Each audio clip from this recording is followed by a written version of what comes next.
Oh, hello. I'm still sick. Comically on time cough. Hello. Twitch, you're getting blasted with 3 minutes of ads. And we'll play a little daily game while we wait for that. Normally I play Spellify, but let's do the daily MTG challenge here on duel.neocities.org/MTG. All right, blue CMC 4+ word name. Fact or fiction's 3. Let's see. 4 mana value. Urza, Lord, High, Artificer. Okay. That is, if we're counting proper nouns, if a name is a word, gain or lose. Isn't delusions of grandeur. Grandeur. It's illusions. That is a 4 mana value that says gain and lose. Mentions exile.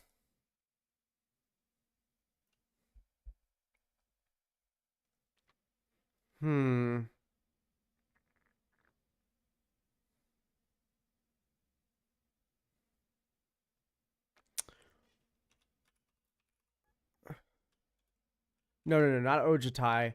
Oh, what's his name? Tygam. Ojutai Master. Gives your spells rebound, which in the reminder text has exile.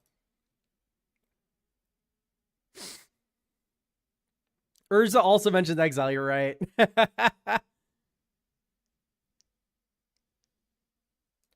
Green CMC3 return to antiquity.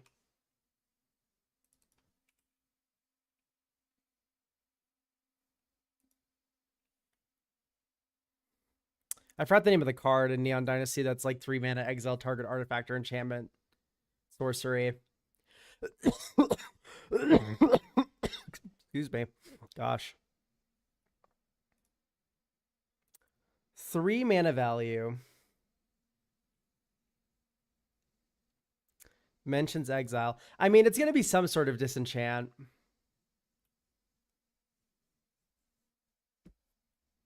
Mentions gain or lose.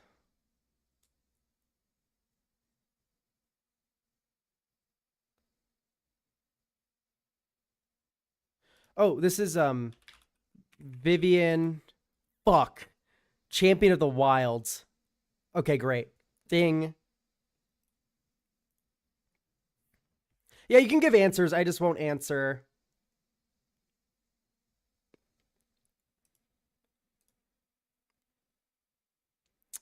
Social climber.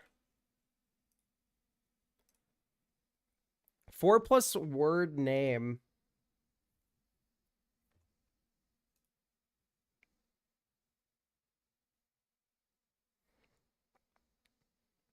Three mana value. 4+ word name.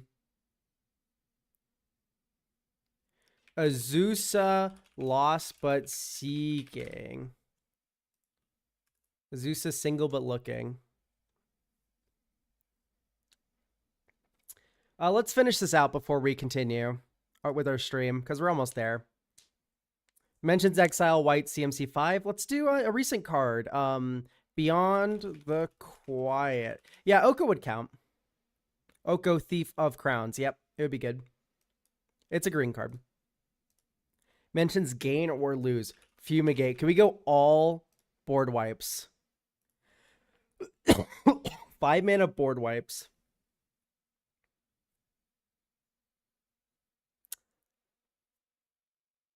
Five mana board wipe.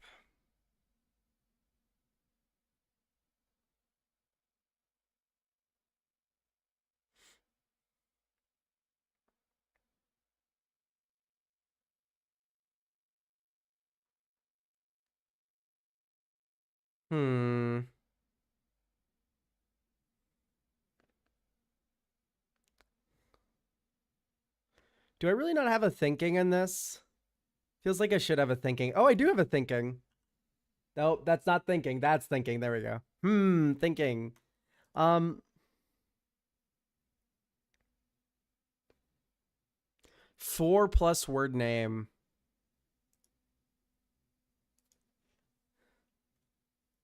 Slash the ranks is 3.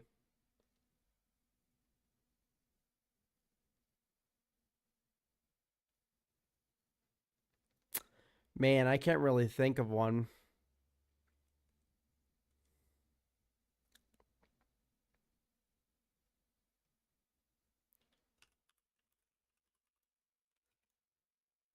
Don't split the party does it. That's a blue card, I think. Or it's split the party. It's not don't split the party. 5 mana. There's only one. Holy shit. All right, this might be a little bit too much to go all board wipes.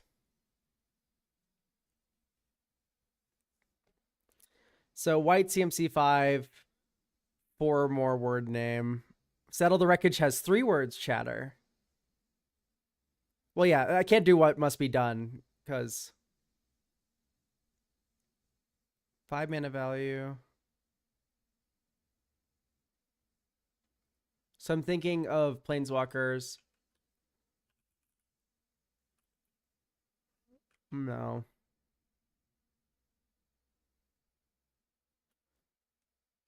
Four more letters in the name would be so easy.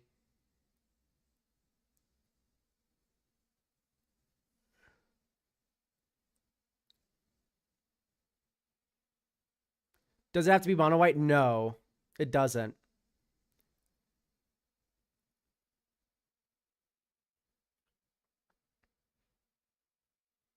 That is true. So I could do just a Kenrith.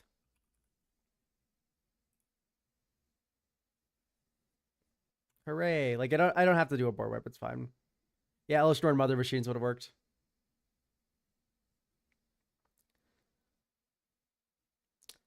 I'm not sure if it has to be mentioned again. So that was hard mode. Dude, the easy and medium gets like come the fuck on.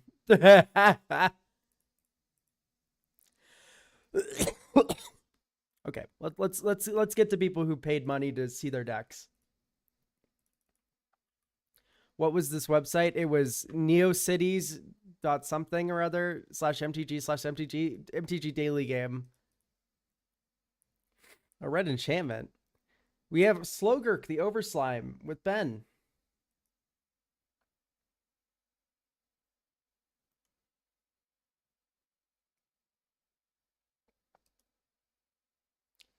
Beep, beep, beep, beep, beep, beep, beep, beep. Looking for Ben. Please explain this commander to me. It's good. It's Life from the Loam. I submitted Slogurk and have an updated deck list. Okay. I see.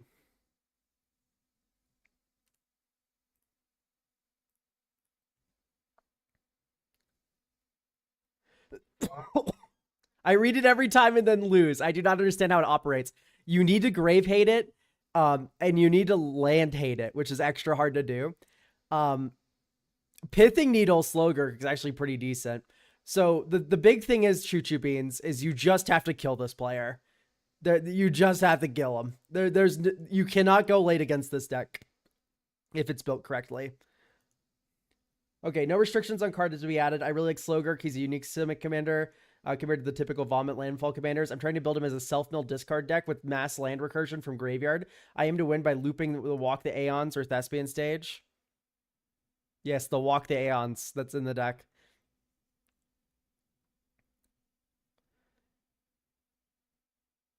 I do not run a lot of interaction, which could be a problem. You run plenty of interaction. You have Besejo who endures, and you have land tutors, right?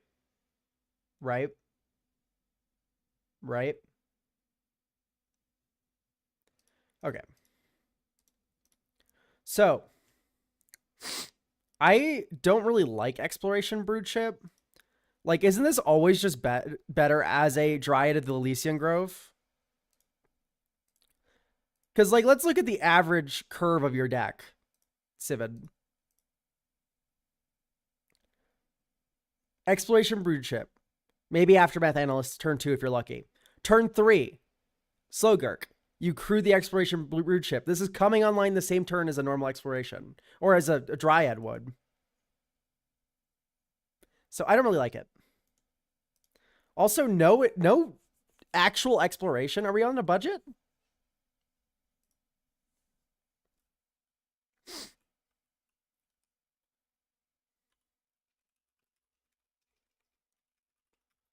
All right, let's read the last ability of Exploration Brood Ship.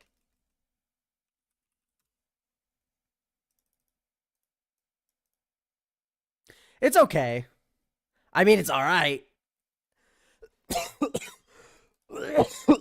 Like, that's a fine ability. I don't know if it's, like, making me excited. You need a Yavimaya if you're going to run Archdruid's Charm. I don't make the rules. It's $10 well spent. Please, please, please. Yeah, you do not have enough green sources to do this on curve without the Yavimaya.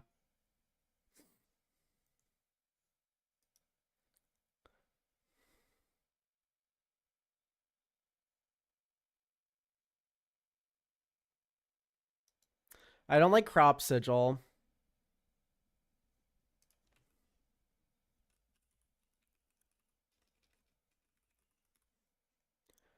Dude, I don't even like Head Shredder. Sometimes Head Shredder makes you non-bow.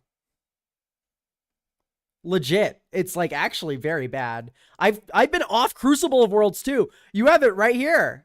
You don't need to play from Graveyard.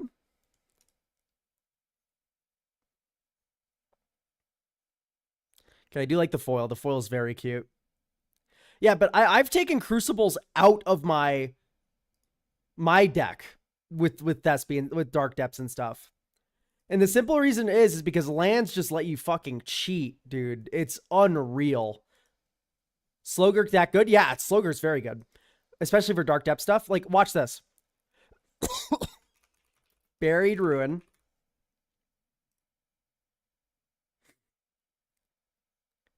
Dink. Buried Ruin. Sacrifice this land. Return target artifact. Oh, no, sorry. I'm stupid. I'm thinking of Desolate... fuck. Land. Graveyard. Hand.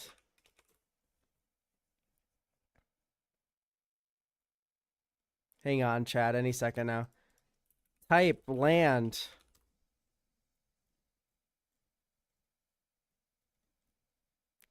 Huh?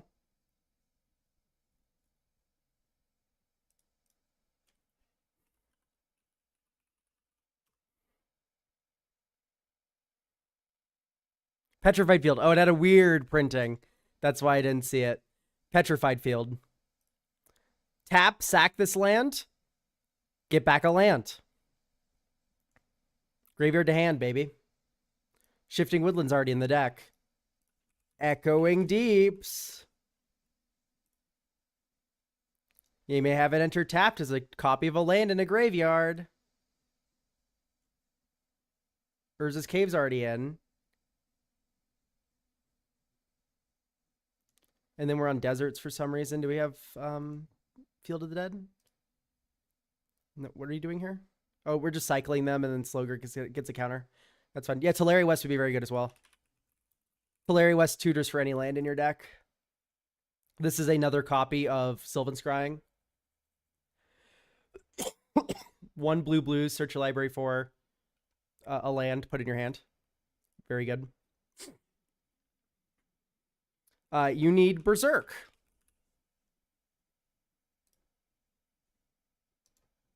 This just belongs in every deck with Merit Lage. I don't make the rules, pal. You can also do the new Might Form Harmonizer.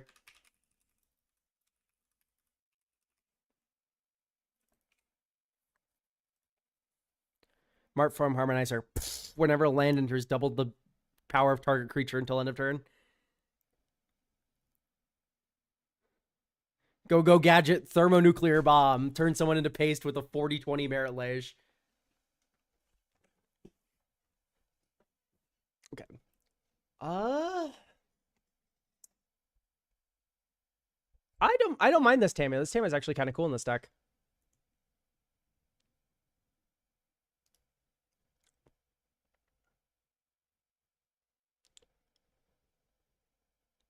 Simic Ascendancy sucks. Please don't put Simic Ascendancy in. That's the one with counters, right? Like, yeah, if Slogurk just gets that big, you kill people. He has trample. If you put 20 counters on Slogurk, someone dies already. Might Form Harmonizer him. Make him into a 46-46. Come on. You don't need to Simic Ascendancy. That card's dead like 80% of the time. I'm not going to pretend like it can't win games, but like Slogurk just does that easier. I also took out the, that card's just kind of too slow. Ram through's fun. That's a fun suggestion. I will add it if it's an instant. It is an instant, yeah. Let's run it. That seems fun. Okay. So I like the Zern Orb stuff you going on. I like the Sylvan Safekeeper. I think some glue to kind of stick this all together. Hang on, wait. We need Nylea's intervention.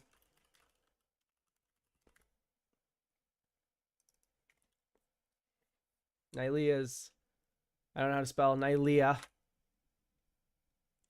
Nylea's intervention. X is 2 means you get the Dark Depths combo. X is 2 is Dark Depths already. Also, you need Azusa. This is just like non-negotiable. Azusa, Dryad of the Elysian Grove. Dryad of the Elysian Grove is extra non-negotiable because he makes your Dark Depths tap for mana, and he also makes your Glacial Chasm tap for mana. And Yavimaya also does that as well, which you really need with Glacial Chasm Dark Depths. Just making sure you can tap that Dark Depths for mana is so important in some games.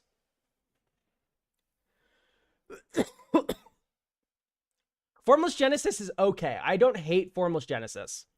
That being said, I do really want to add like Orishkar's expertise. This shit broken. This shit is broken. Yeah, Traverse.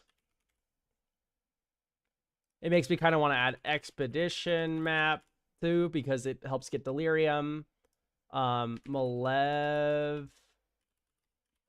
Rumble. We just run so many permanents. It's always going to hit. It's always going to cycle into something good. What's the other card that makes Merit Lage? There's Dark Depths. That, oh, are you talking about the ice one? It's okay. I don't know if I would put it in the deck. If that's what you want. It's okay. The card is fine. Do not mince my words. The card's fine. Mosswort Bridge. It's not the worst thing that's ever been suggested.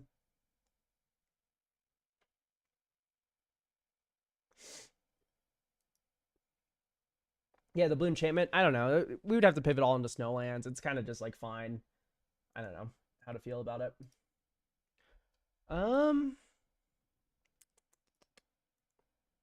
Thoughts on flashback cards? They're okay. They're whatever. Honestly, I don't think you need Life from the Loam. You already have it in the command zone. Cut your losses for mill redundancy. Yeah, like a second Traumatize shouldn't be bad. I am a little scared of how weak Traumatize is in terms of like counterability, but it should just be okay.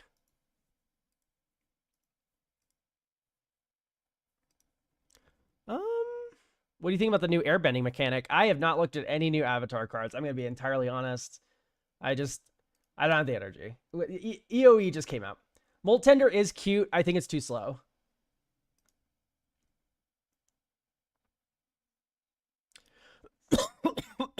I low-key want to add Titania to this deck. I don't know if Titania would be that good, though. Not this Titania, to be clear. 5 mana Titania.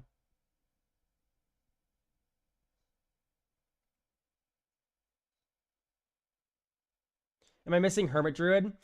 Hermit Druid would be pretty decent. I'd want to go down more on basics, honestly. Here, I'm going to add an Abundance. Maybe not. Abundance is only really good if you also have Cultivator Colossus and then a ton of draw 20s with Merit Lage. Yeah, there's a lot. No, the Slogurk's really open-ended. It's really nice. Burgeoning seems nice. I don't think so. I don't really like Burgeoning when compared to like Exploration or Azusa. Creeping Renaissance, no. We have Creeping Renaissance right here. Realms Uncharted I was thinking about, and I think this deck really can use it well. Because this also just mills 2 lands and then also puts 2 lands in your hand. Like, this is actually a draw 4 in this deck. Yeah, I know, choose lands on Creeping Renaissance. We have it right here in the command zone, chatter. Remove 3+1/+1s. Return it to its owner's hand. When it leaves the battlefield, you return 3 land cards from your graveyard to your hand. Do you have more than 3 lands you care about? Probably not. And if you do, you can just Splendid Wreck them or Aftermath Analyst them. Tireless Provisioner also needs to be in. Yeah, I could agree with this Aurora Procession.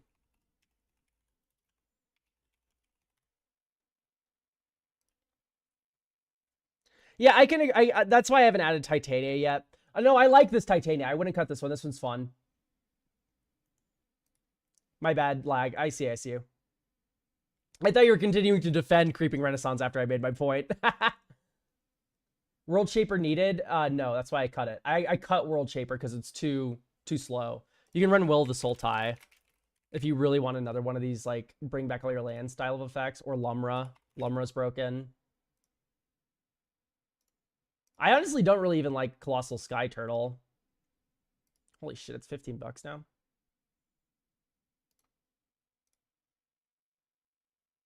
Lumra good.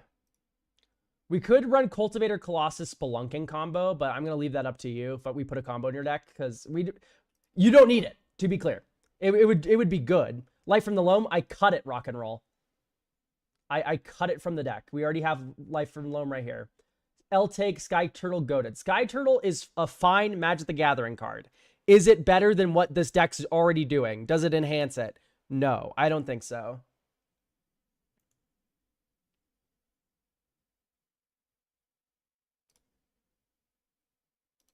I also don't really like Entish Restoration or Harrow. They just feel kind of too slow. Dude, Wood Elemental Synergy. Wait, you're cooking. We have the Avamaya in as well. Wait, you're onto something here. How are you making Slogurk leave the battlefield? So we live in a world where cards enable themselves. Chatter. Remove 3 counters from Slogurk. Return it to its owner's hand. It's right there.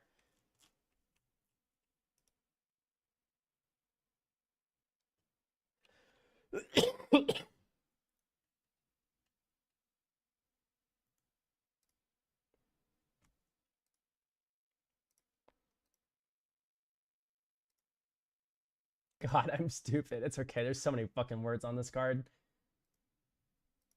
I'm going to add Bushwhack. Because why not?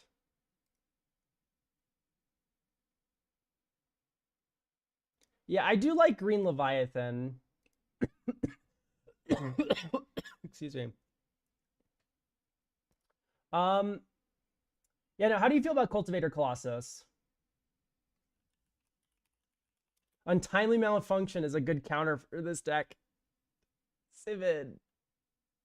Oh, you mean like it counterplays your deck. I see. Okay. I want to run something past you.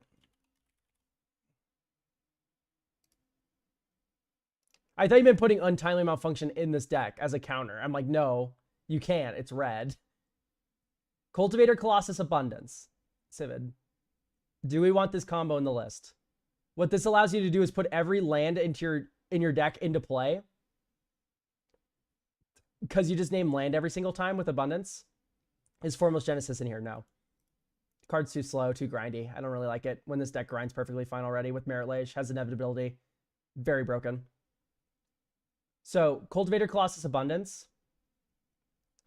Plus, like, any Lotus Cobra effect is a combo. Like, you win the game that turn. You aren't running any Eldritch Evolutions or Natural Orders, and you're not running Field of the Dead, so it probably wouldn't be too broken. Like, this is probably just fair for this deck to pull off. And what I like about Abundance, by the way, is it makes your Rishkar's expertise and stuff really easy to draw 20 without worrying about a Bowmaster or something. Lotus, Provisioner, Nissa, Amulet, Factor Fiction just because? No. What? Streamer. Oh, we cut Factor Fiction. Here you go. Thanks for reminding me, Chatter. Actually, you're sweet. I'll cut Factor Fiction, actually, and I'll put in... what did I want to put in? It was something good, though. Thinking.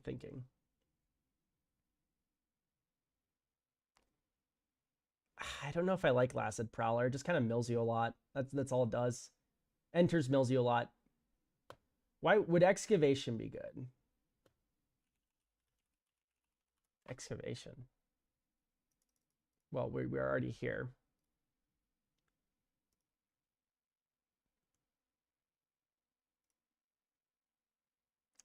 Like, yeah, I think it's fine. Reading it. It looks good.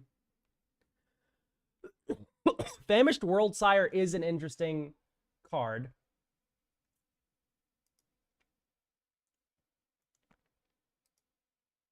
I don't know if it's necessarily the best.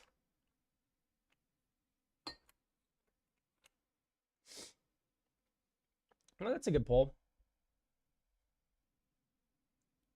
Excavation and trade routes are fun for sure.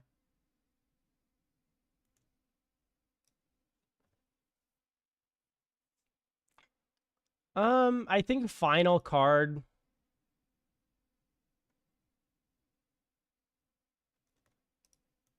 I kind of want to just peep at Kira really quick.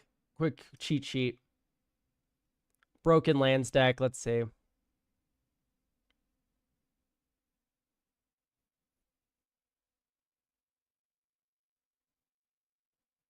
Tireless Tracker. I mean, Amulet's good in the deck. I think I don't want to recommend any more expensive cards than I have. What's the land that clones? There's a few. Vesuva. There's Copy Land. None I think are particularly good.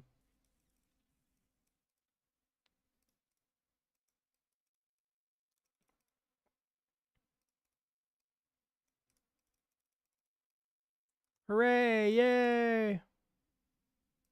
Ooh, Glasspool's fun. Slogurk. Pew, attack you. Okay, here we go.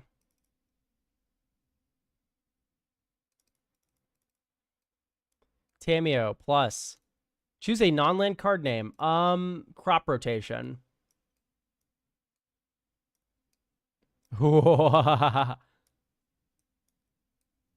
Good.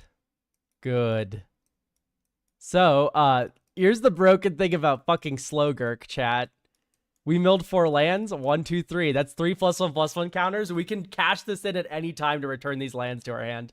Anytime. We are immune to Bazooka Bog. If someone goes Bagooga Bog on us, we can just go Slogurk, back to hand. Slogurk, release! And then we put all these fucking cards into our hand. Are you shitting me?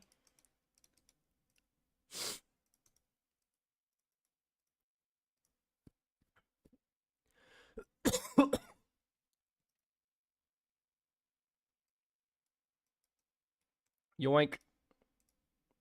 Are you fucking shitting me, dude? Anyway, here's what I mean with Dark Depths, by the way. Like, this now taps for mana because the Dryad's here. Boop. Dude, we're gurking it. Crop Rotation. Okay.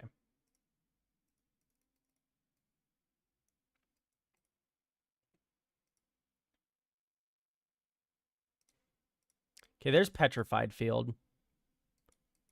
What's good to return here? Man, Will the Sultai would be very good. Lumra. Okay. Excuse me.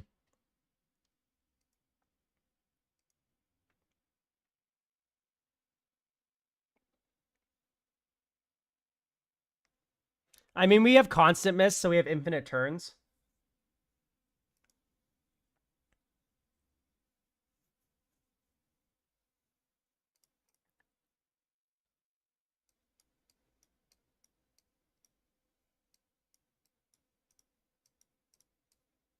Okay, it feels like maybe we just don't have enough land tutors, which is unhinged because I think we have 1 billion.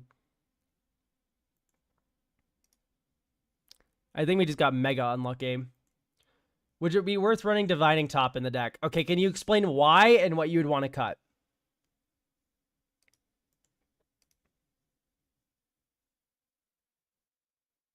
+1 Sylvan Scrying? I thought we were already on it. Are we not on Sylvan Scrying? The fuck? Huh?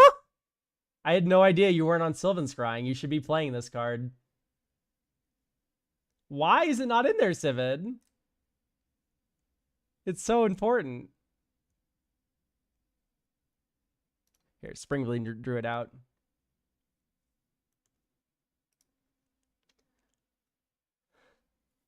This is Demonic Tutor in your deck. This is an X-Spell Demonic Tutor.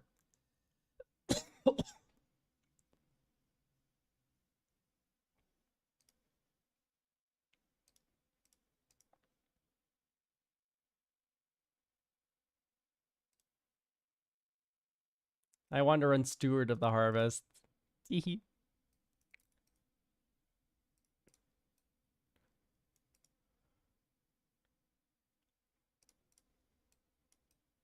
Okay, this hand was actually pretty slow.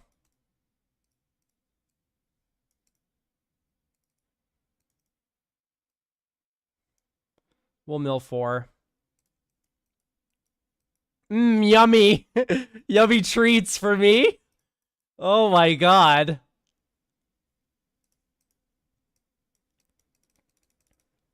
Warp.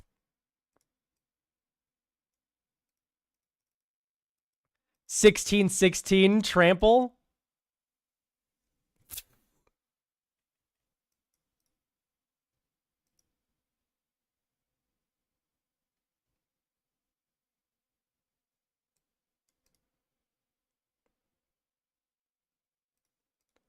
Holy shit, chat. Land. Ding. So you might form Harvester, land, kill a player, Pongify the Voltron threat or whatever. Oh, we're 1 mana short off fucking ruining someone's life right now.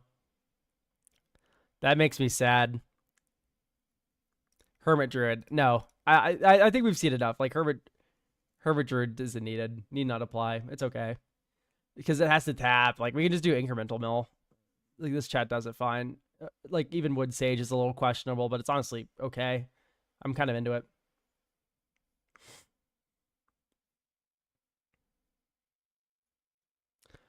Yeah, I think this is just good to go. Ooh, Mirror Mad Phantasm. Is this good enough?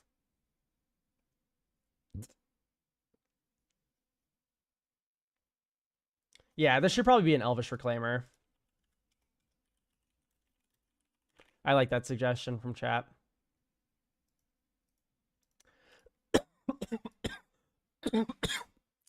Sorry for all the coughing today. I think this is good to go. I like that Elvish Reclaimer swap.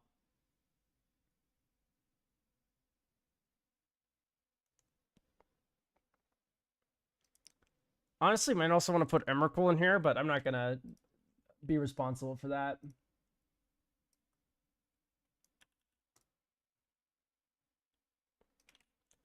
All right, next up.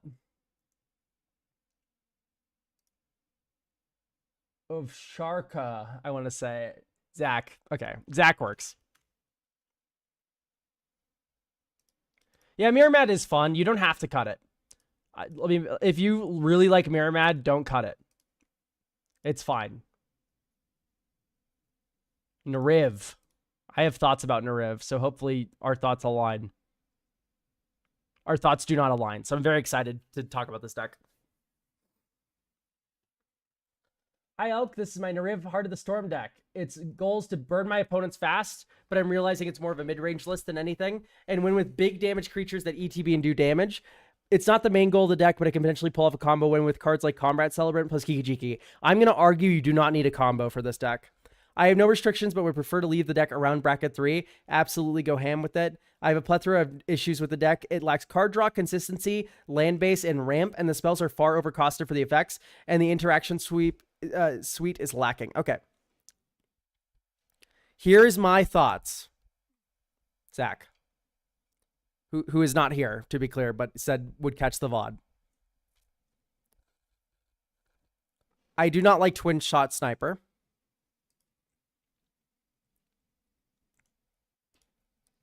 I do not like Bogart and Hellkite. Spawn of Thraxes is too expensive, like has been mentioned. Giselle's funny. I'll let you keep Giselle just because I'm partial to angels, but it's probably a bit questionable. Spite Bellows, a little too much. Inferno Titan is a little awkward just because it does 6 the first turn it comes down, and then it steadily falls off after that. Like, this should probably just be a Flage, right? And you're not even on Flage. I used to have a Delina deck, a lot, Losky Tosky, and I'll get into that a little bit. Whenever this or another creature enters from your graveyard. And how are we doing that regularly?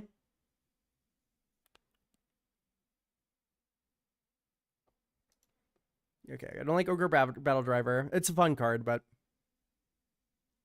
equal to the number of creatures you control. So if you are already winning the game for 5 mana, you can do 2 times the number of creatures you control as damage to target opponent. No.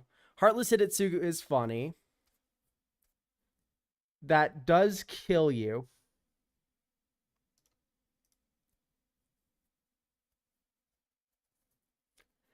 This is a 10 damage 5 drop.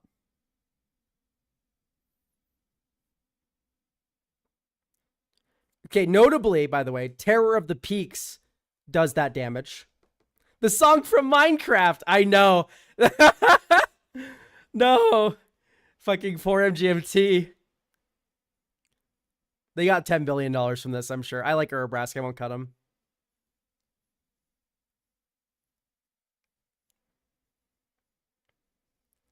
What a musical whiplash. I don't know. This song is like pretty mellow.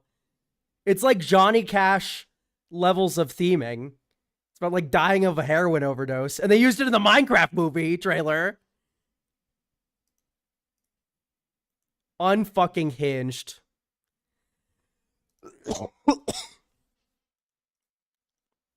Okay, I kind of like Jaxus. I like Fnatic Amogus too. Let's have some fun. Johnny Cash, but an octave higher. Okay, yeah. You're just having card quality issues, honestly, here. I kind of like Anathemancer. I'll keep this.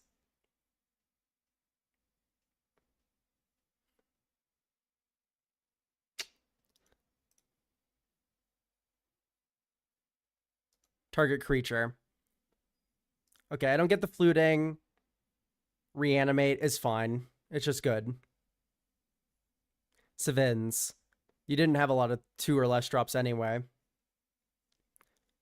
When the next game show dropping next, it's twice as much footage quips as my previous game show. So my editor's kind of sifting through that right now. There's going to be a deck tech for my Cormella deck. That's my next video. And then the video after that will be the next game show video.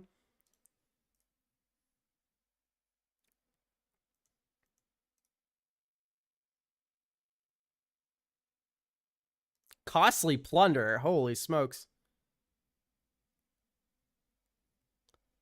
Okay. I like All Out Assault. That's fun. Okay, Legion Loyalty is fun. I'll let you keep it. And I think instead of like an artifact ramp, we want to do like a catch-up ramp. Sweet. You can keep Arcane Signet Soul Ring.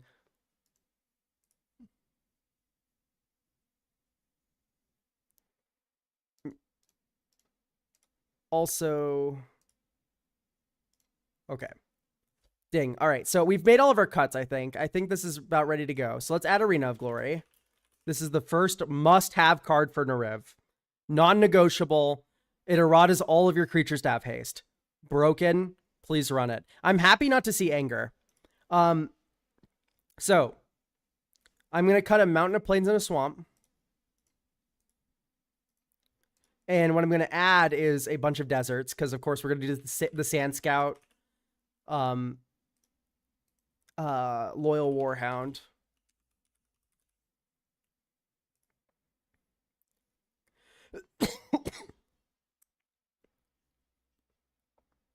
Sand Scout, Loyal Warhound, and then type desert.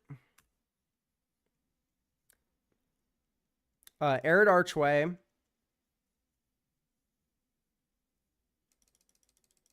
I think Cactus Preserve is worth it. And then one of each of the untapped deserts specifically. And a Jagged Barrens is red-black fixing. So if near desert, honestly, Lazotep Quarry is just good. Ramanop Ruins, Sheffet Dunes, Scav Grounds. Yeah, Arena of Glory was the first card I put in this deck. Okay, now we're up to 44 lands, so we need to make a couple cuts. So I think it's just like Mountain.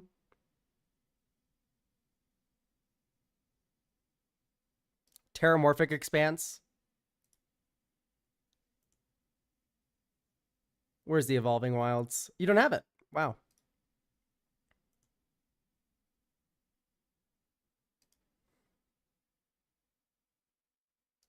Maybe Mountain, Plains, and then you go up a Sundering Eruption.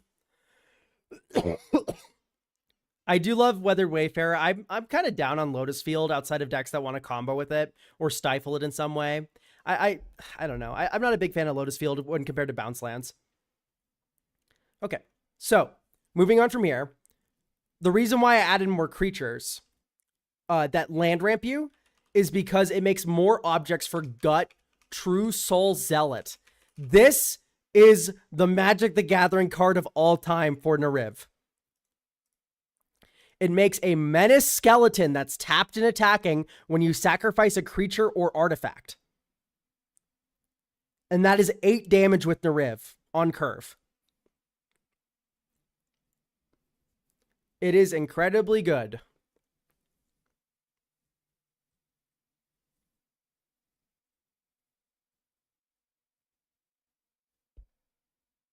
Oh, also, all the deserts I put in also adds more colorless mana for Eldrazi display, so that isn't even something I noticed, but it's there now.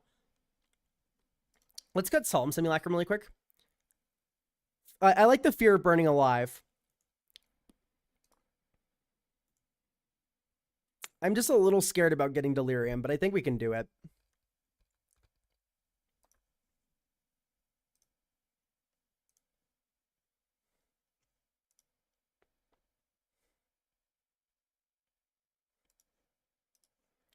So, let's add Broadside Bombardiers. Broadside Bomba. This enters. You attack. Second main phase. You evoke Fury. You sack Fury to Broadside Bombardiers. You deal 10 damage with Nariv. Yeah, FOMO would be very good as well.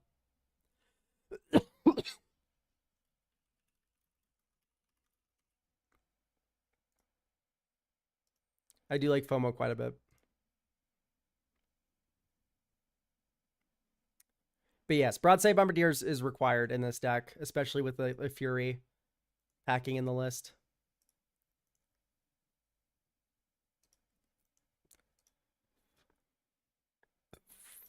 So, Bolt Bend is probably worthwhile.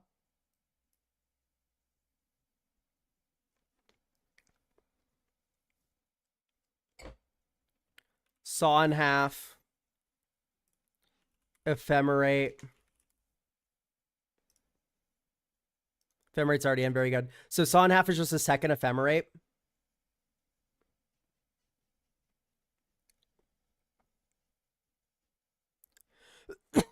I don't think you need Ongrot's Marauders or Fiendish Duo. We already have Aurelia, or I mean Gazella. Anyway, Saw in Half is really funny because you go Can you play the arc? Yes, that's the next card I was about to add. Quasit was Pinnacle Monk. With Pinnacle Monk and Ephemerate, you can do a loop where you go Ephemerate Pinnacle Monk, get back a card from your graveyard, and then you go Ephemerate Pinnacle Monk, get back the Ephemerate. Or you can do it with Saw in Half as well. Skid Saw in Half back on any other card. And then with the Ephemerate one, it turns Pinnacle Monk into a Soul Herder, where you can go Ephemerate a creature, and then Ephemerate Pinnacle Monk, get back the Ephemerate. So you're burning alive 8 damage every single turn, right? And then you top it off with the Saw in Half. Broken play pattern. Very good. Okay. Enduring Courage, I cut from the deck already. I'm not a big fan. Most of these things already have haste. You have Arena of Glory to also give haste. We're good. Detective's Phoenix. Ooh, I do really like that. I don't know if we have enough milling. And I don't like how it kind of conflicts with the Delirium package we have going on. So I don't know if we can do it. Sadly. Okay. Warstorm Surge? No, I think Warstorm Surge is a little much.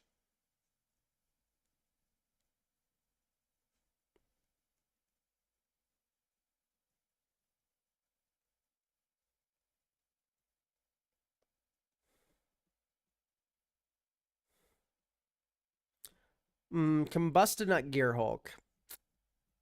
I don't know how to feel about it.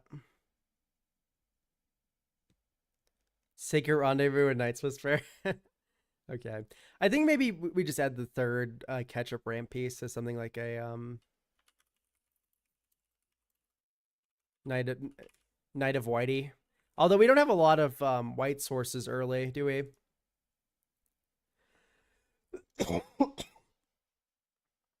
God, I hate to be that guy, but Felly would be very good in this deck.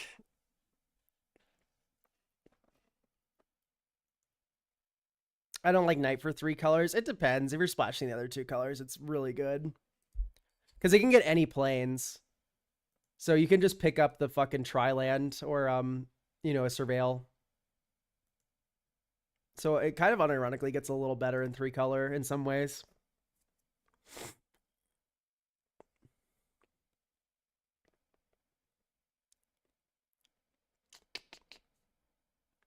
Fidgety, thanks for getting a deck review for next week.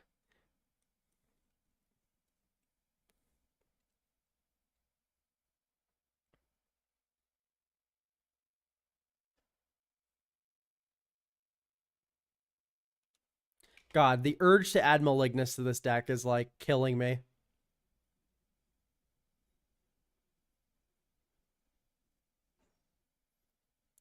Just like a Malignus Arena of Glory. Oh.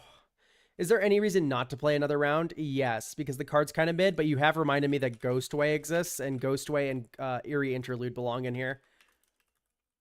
So the reason why Eerie Interlude and Ghostway are better is because they're instants and have 2-for-1 potential with your opponent's cards. So like someone casts Farewell, you go Ghostway. If Pinnacle Monk is in play, you fucking are farming that game of Magic the Gathering, because you now have a flicker loop with Pinnacle Monk that also protects your whole board. Broken. And we don't make a lot of tokens, so Ghostway is just as good as Eerie Interlude here.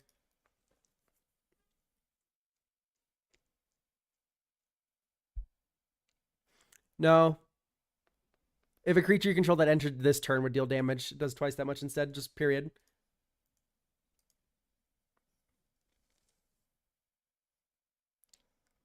So I'm going to cut Kiki Jiki, and not because it's bad, but because I just don't think you need to combo. And I think part of that is you also cut Combat Celebrant. If you want to add them back, they're totally fine to add back. Fear of Missing Out combos with Kiki Jiki, right? Like, it's a good card. I probably wouldn't add back Combat Celebrant, but I definitely add back Kiki Jiki if you want to add one back.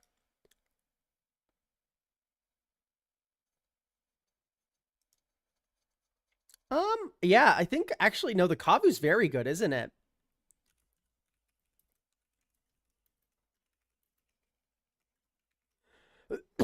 The Kavu lets you double dip on all your creatures. Tanic. Because you go like Tanic, next turn you go Warp fucking Fury, and then from exile you Fury.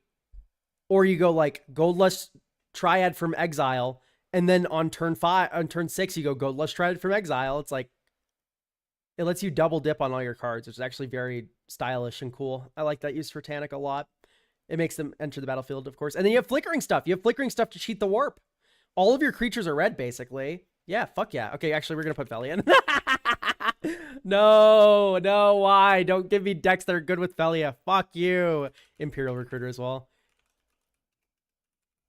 I won't add Recruiter to the guard, but I feel like we have enough low power stuff that Imperial Recruiter works pretty regularly. Look at all these 2 power creatures that just fucking farm. Nova Hellkite's fine. Pyrogoyf, oh yeah, I almost forgot that existed. Pyrogoyf is very good with our Delirium theme. And then on top of that, Pyrogoyf also is just incredibly good with Saw in half. So you play Pyrogoyf, you saw Pyrogoyf in half, and then you like extra thermonuclear bombs. It's broken.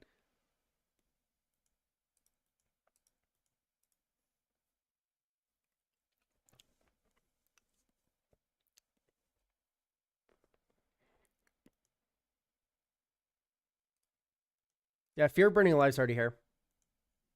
Pyrogoyf, but no Kiki anymore? Yes, I cut Kiki because, not because it's bad, Choo Choo Beans. I did not cut Kiki because it's bad. Let us be clear. I cut Kiki Jiki because it just wins the game. And if that's your style, and if that's your style, Zach, then absolutely add Kiki back in. It goes infinite with FOMO. It goes infinite. It's broken. It's very good, but don't worry about adding a combo to this deck. It really actually doesn't need it. I promise. Yeah, it definitely it's giving mono red prison. Why do we add Felia more than something like Fortune? Well, there's multiple reasons. Mostly doing with the fact that Fortune is a worse card than Felia in every regard.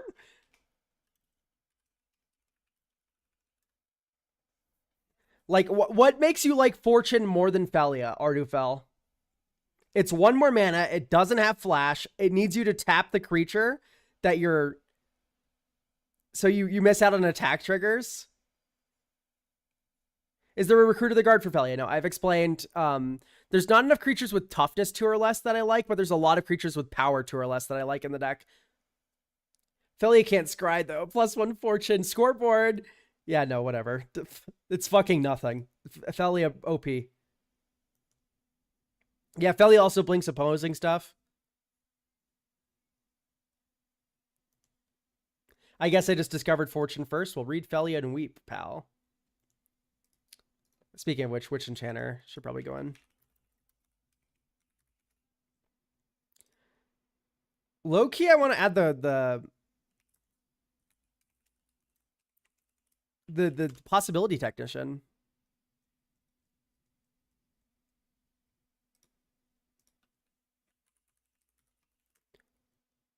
I'll add Flame Tongue Kavu.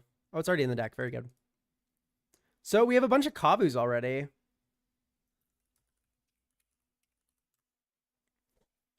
Let's see what other cool Kavus there are, because I do think Possibility Technician is just good with the deck.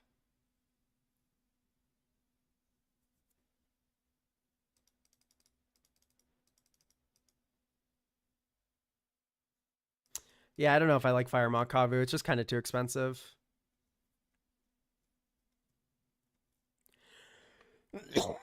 Excuse me.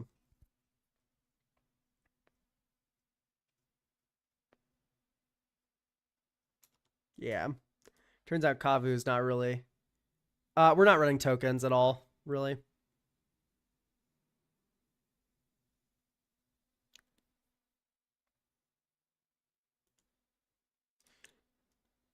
I do like, probably not any changelings. All right, let's run the Werefox Bodyguard.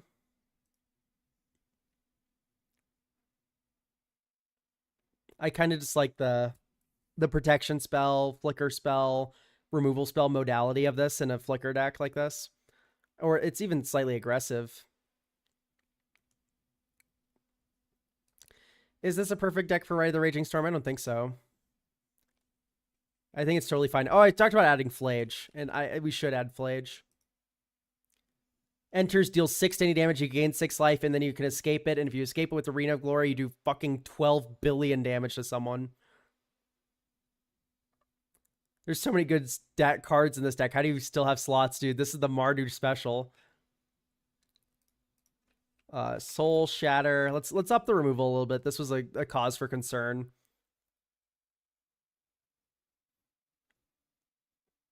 Yeah, I agree. Chaos Warp's already in. I think Generous Gift, Thraben Charm, probably very worthwhile. Untimely Malfunction. I don't want to say it's bad. I don't think it is. I think it's good, but I don't want to believe that it's the best redirect for this deck. Yeah, I don't think we need more damage doublers.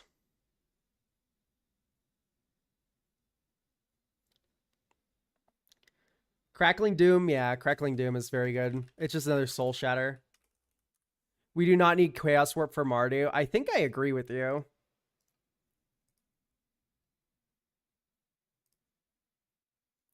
Yeah, you just get to run Anguished, Unmaking.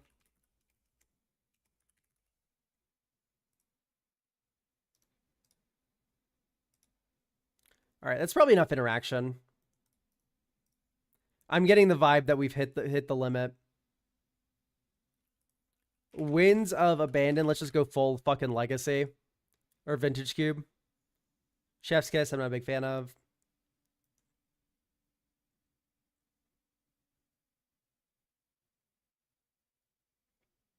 Nahiri's Resolve.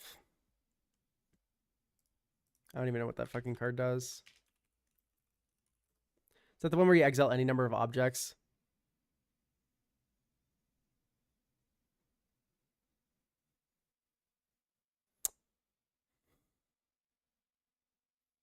I don't mind this. That seems kind of fun. Exile all my broken ETBs, hit you. I think it's worse than Parallax Wave, but that's stiff competition.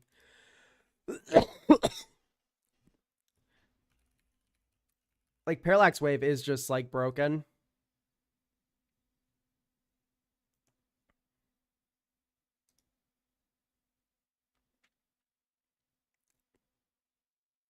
What review number is this? This is number 2.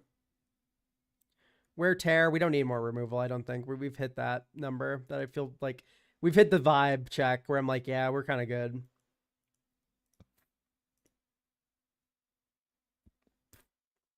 Witch Enchanter plus like 5 billion instants. In fact, I might actually add Liquid Metal. Just the number of like artifact blow up objects we have. I'm kind of into the fact that this can just like go like dink, that's an artifact now, and then you go like Witch Enchanter, Flicker. Kind of fun.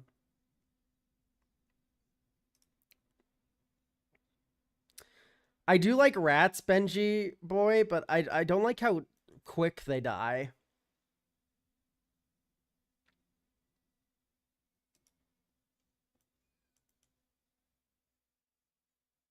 I thought about Red Dragon. I don't think Red Dragon's really worth it anymore with Fear of Burning Alive. And I know it's a singleton format, but like really, you can only run so many of this effect before you're like, ugh. Dawn's Truce. I don't hate Dawn's Truce. We have Ghostway Eerie Interlude, though. I think we're protection spelled out. Red Overlord. Yeah, I like that. Especially with Felia, sure. Let's do it. Red Overlord. Might just add a Flicker Wisp. And then call it there.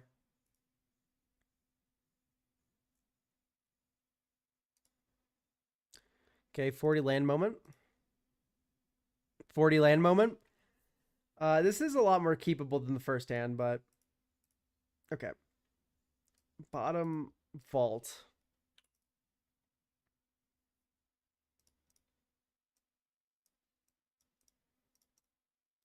Curse Mirror wouldn't be bad. Okay, here we go. 1/2, Loyal Warhound, get a basic plains. Oh, we only run one basic plains. That's a little dangerous for this card. I'll add another one.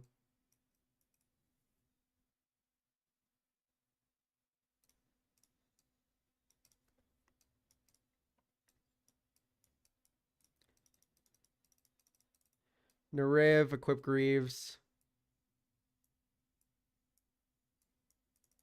Dink, hit someone for 8.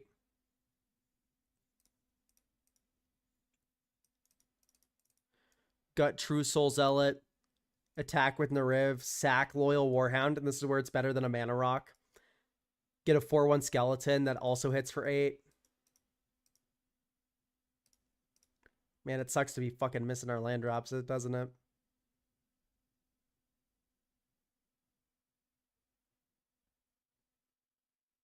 And here's a hand where like Jolly Balloon Man actually does fucking nothing. Yeah, I think we're gonna go down the Jolly Balloon Man.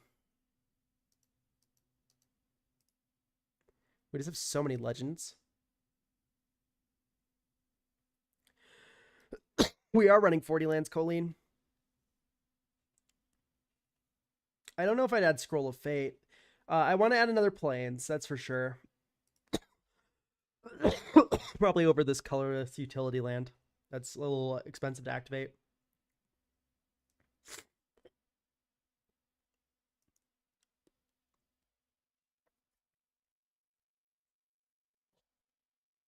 God, look at our beautiful curve.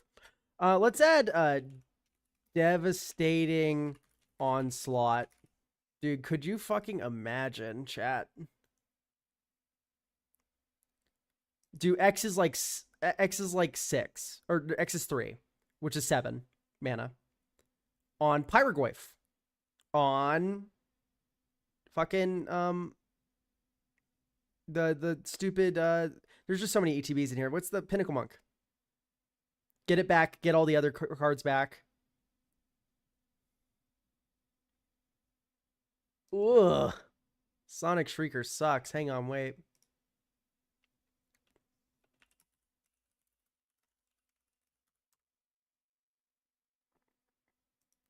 I'm curious on why.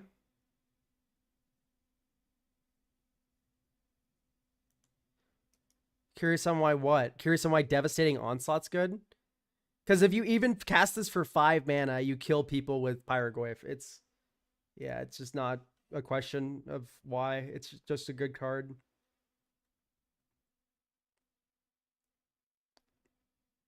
Goldspan's just good, yeah. Oh yeah, I don't get Scroll of Fate either. I probably wouldn't add it to this deck. We can just add Goldspan. Goldspan's just 8 damage. Hit someone with a wrench.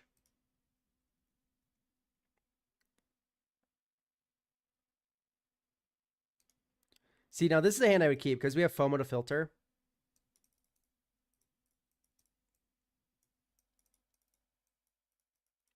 Probably discard Nahiri's Resolve. Draw.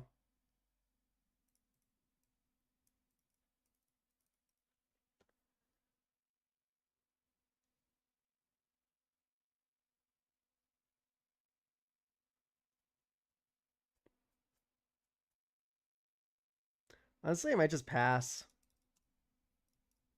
This is the interesting thing about Tanic or a Nariv.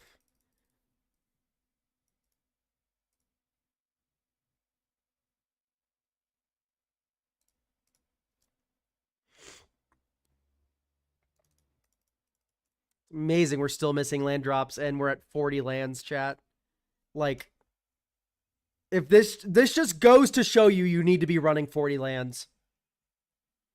Anyway, sack FOMO, deal 8. Yep, that's fair.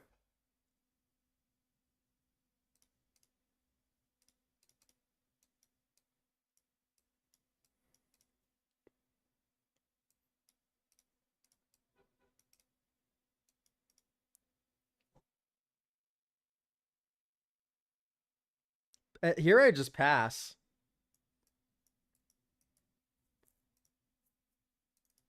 And then you go Ghost Away on someone's end step.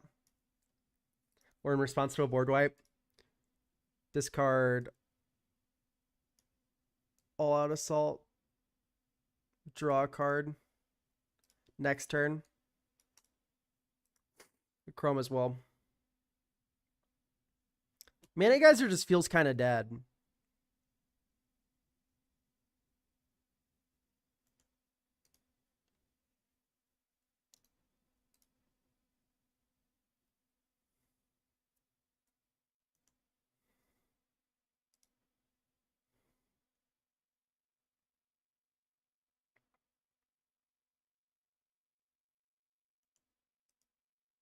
I wouldn't put just random looting effects in this deck.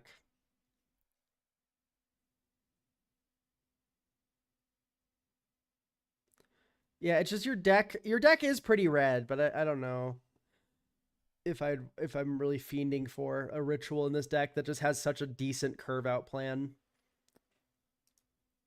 Honest to God, like Living Death might be worthwhile.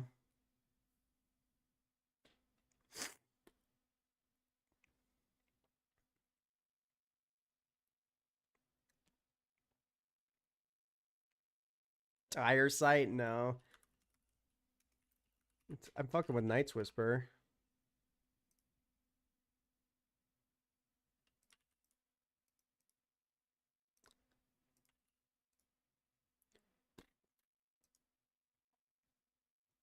Yeah, let's look at Joshua. I'm not too familiar with Final Fantasy cards, so any suggestion like that I'll definitely take into account.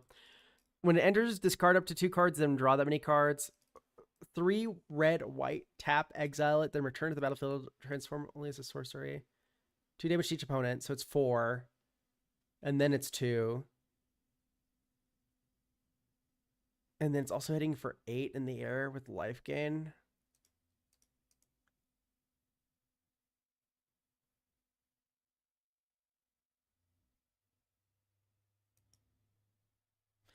I kind of like this. Sure, we can run this over the Night's Whisper I just put in.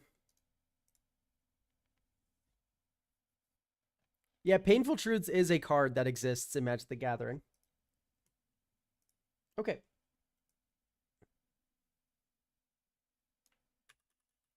Next up is Queed. Do we have Queed?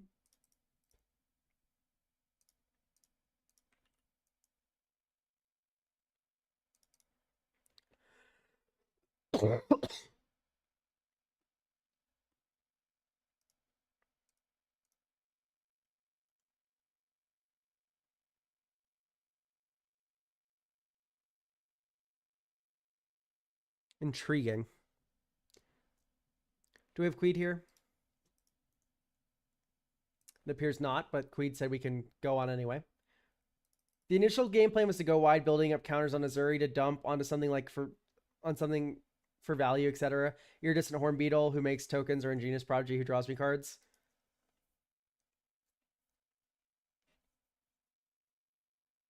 Ideally, not much more expensive. I imagine you mean the additions shouldn't be more than $130 because this deck is already well over that.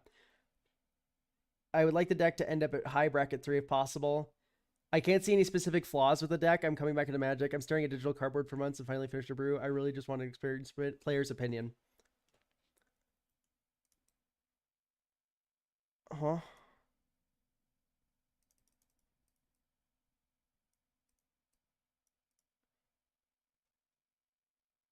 You.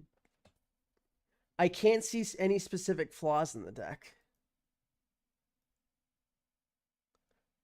Land Cycler, Land Cycler, Land Cycler.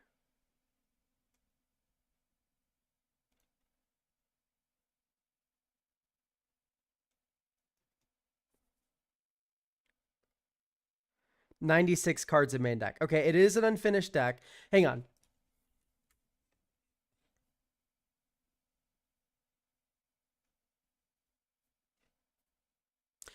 Okay, this did not copy correctly, chat. Thank God. I was so confused. It just did not copy over correctly from Architect.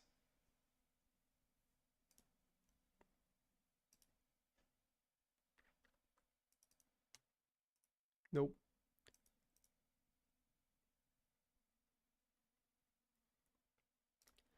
How does one copy deck lists from Architect, or is this website bad?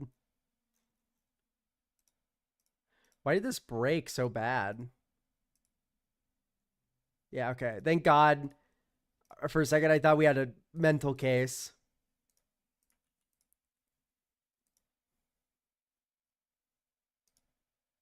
Why do people use Architect over Moxfield? I don't know. Why is this importing wrong? This makes no sense.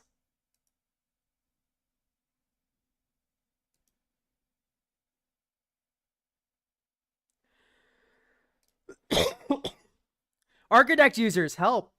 How do I export this deck? Okay, see. Okay, great. Extras export. Okay.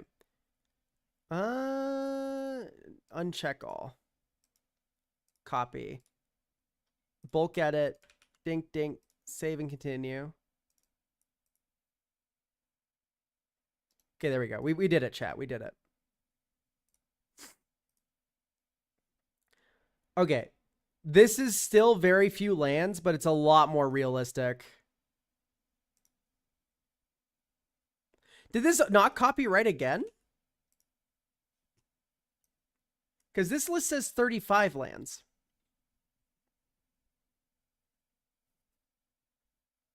I see. We've already put the land cyclers in. That makes a lot more sense. Okay. We're 35 with land cyclers. This is fine if we have a very low curve.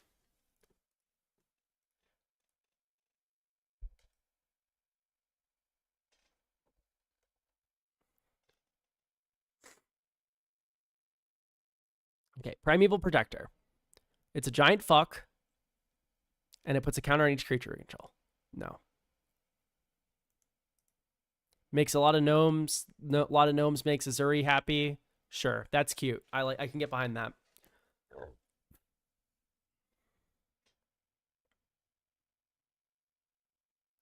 This is kind of just like a lot of mana to do nothing. It just moves the counters. I don't like Simic Ascendancy. Like, we can just kill people, I promise. If you put enough counters on your creatures, you'll just kill people, I promise. It's just true.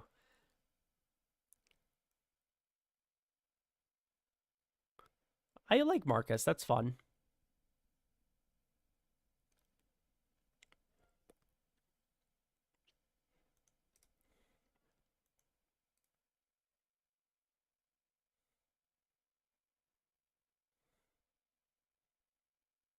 Foundation Breaker's cute. Ugh, no. 4 mana. 4 mana, it has to attack, it doesn't trigger Azuri. That's like a triple strike against this card. 2 toughness as well on a creature that has to attack.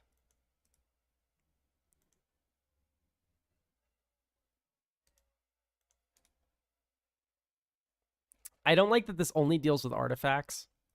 Maybe that's fine.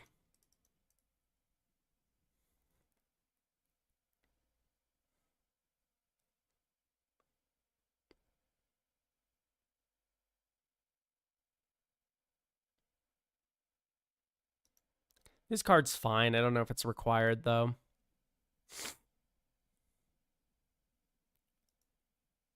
I don't like that this doesn't ramp. Like, a Biophagus would be a little better, right? Oh, yeah, all my friends. Druid of the Cowl, chat. Holy fuck. It's the arena starter deck. Really, Biophagus isn't that much mana. Oh!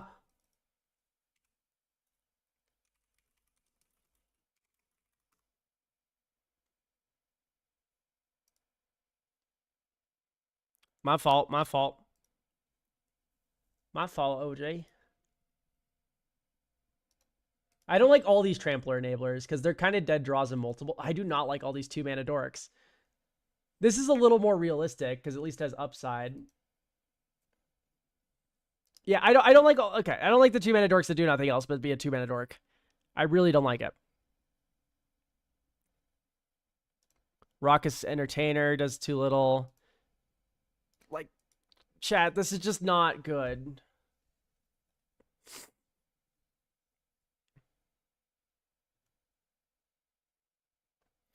I disagree, Saganth, because Hopeful Initiate removes the counters from any creature. This one only removes from this creature. This one only blows up artifacts. The other one blows up artifacts or enchantments.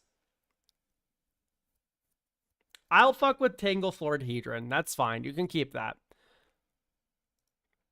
What messes me up is just all these cards that are just like, I'm a game object, and then it doesn't really do much else. I'm looking for value. Okay, I can get behind the Zemek Guildmage. Not big on the Chasm Skulker. Actually, Chasm Skulker is funny with Azuri when it explodes.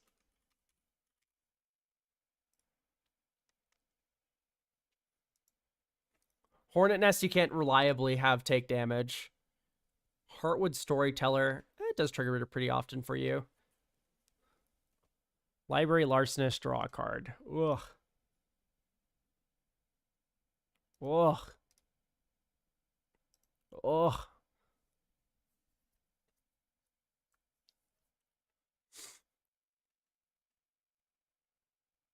Oh, once again, just too many cards that just say everything has trample. Hooray! It's like, yes, these are good effects in this deck, but not if you draw multiples. Then the second you draw a second one, it's bad. What does original Azuri do again? He gets experience when small creatures enter, and then he pumps creatures. Hardcore.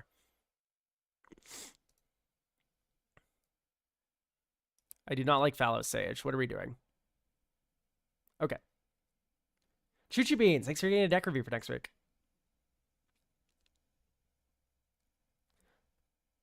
So, here we go, chat. Evolution Witness. Spore Frog. So, Spore Frog. Prevent all damage that would be dealt this turn. Evolution Witness. Whenever one or more counters are put on Evolution Witness, you get to return a permanent card. Give me extreme gender envy. I don't know why. I'm just a guy. Haywire Mite is my preferred witness target. Haywire Mite's good. In fact, it should probably just be in. You need Steve, right? Yeah, probably. Steve's pretty good. I like that it triggers Azuri. A Sakura Tri-Builder. Of course, Steve doesn't pull anything up. Yeah, you can morph and it will trigger Azuri. That is true.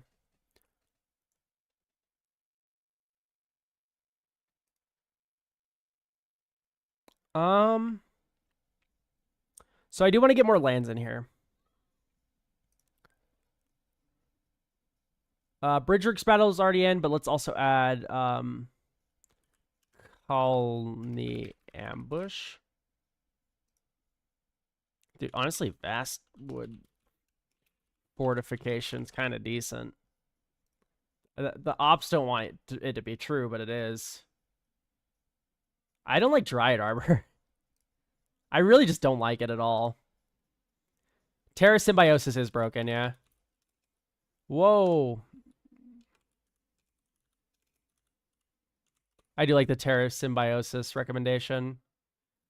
Whenever one or more counters are put on a creature, draw that many cards. So then, on top of this, I don't like Scurry Oak because it only triggers once. It's not worded like Fathom Mage, which I will be adding soon. Yeah, whenever one or more.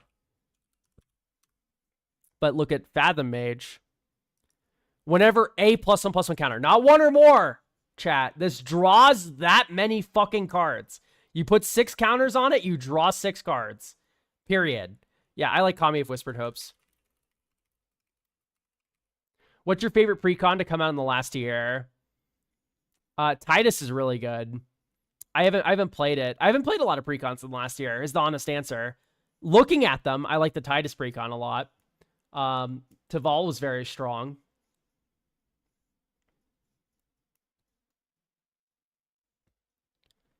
Any must-need upgrades for Titus? I don't know. Honestly, like, I'd probably just add Evolution Sage. Or Evolution Witness. And then make sure you're running the Fog Loops with Spore Frog. Fucking Spike Weaver's non-negotiable for a +1/+1 counter stack. And then also Sigarda Summons. Sigarda Summons is very good. Inspiring Call for this deck? Yes, Inspiring Call should be in. I also like Ripples of Potential a lot. Even though it is expensive. It is a very good card to be spending mana. Oh, hey, look, it's not that expensive anymore. It got reprinted in Edge. So yes, this is the best $4 you'll ever spend. Champion of Lambholt. It should already be in. Yes, it is.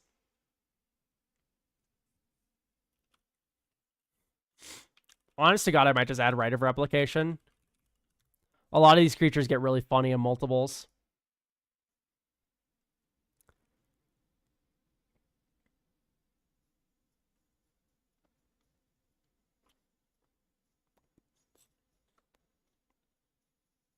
Because, like, you just make so much mana here. Devoted Druid makes a fuckload of mana when you get counters on her.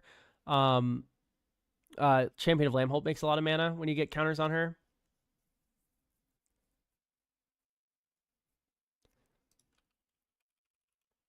Traverse the Uvenwald should be in.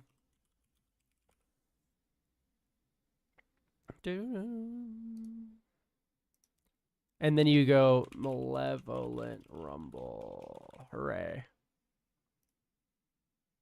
I just love my Malevolent Rumble. Is Greater good in budget? Probably. I don't know. We don't have a lot of Ozolith moving stuff around. Synergy. A Thrumming Bird isn't bad, but it also isn't too good. Kodama the West Tree is expensive. I don't want to add it.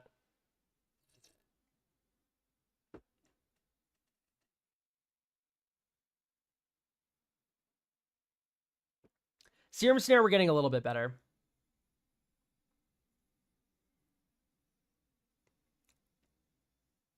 We're running Signets and Simic. Delirium. Delirium.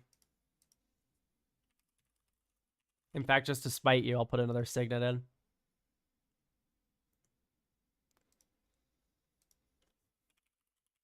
Is that the raccoon?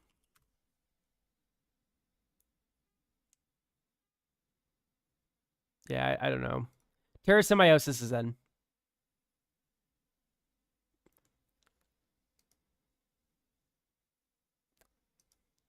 Where's Soul Ring? I presume this person just doesn't like playing with it, so I'm not going to add it. Sphere Grid. Sphere Grid is too expensive, Zansab. We are on a budget. Propel, I used to be fucking addicted to. Elzerix. If I was more of a heavy drinker, I'd probably be more into Propel. I like my electrolyte potions after I'm done drinking on the weekends. Sage of Hours, we don't want to get into looping turns. That's kind of just like a no-no. Let's get some more lands in here. Of the 2-color Durgs, like, what do you mean?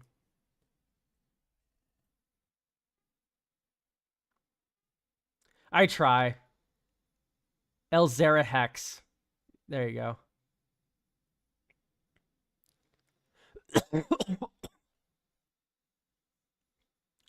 Saz's Chocobo. Like, what is Saz's Chocobo doing? Can you tell me what this card does? Zansab in this deck. Like, what cool thing does this do? What's your strongest potion? Safeway has this, like, generic electrolyte beverage, and it's so good. It just grows. Okay, so what value is just growing giving you in a game of Commander? In a deck without the Ozolith and a deck without Rishkar's expertise, we have Soulspore Nexus. But, like, our Commander just grows things, right? I already cut Dryad Arbor from the deck, a literal onion. Have you heard of Z-Biotics? I have not.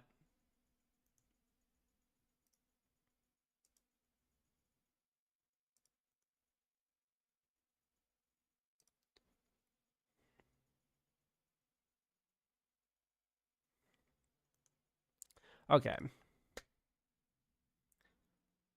Counters. I need to summon counters for my brain. Also, just more lands in general. I am a big sucker for Llanowar Reborn.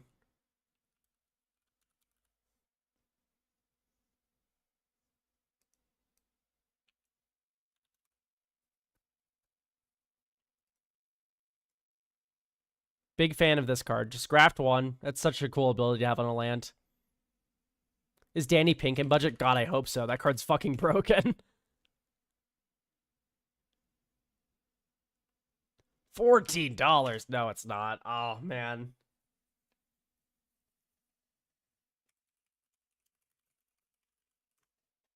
Let's read this card.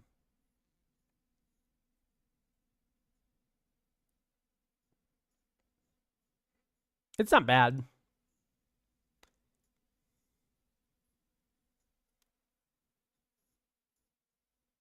I would run Inkmoth Nexus first, but I definitely see the appeal. Didn't Inkmoth Nexus just get reprinted? It did. Yeah, run Inkmoth. If you have 9 experience counters, this is just lethal.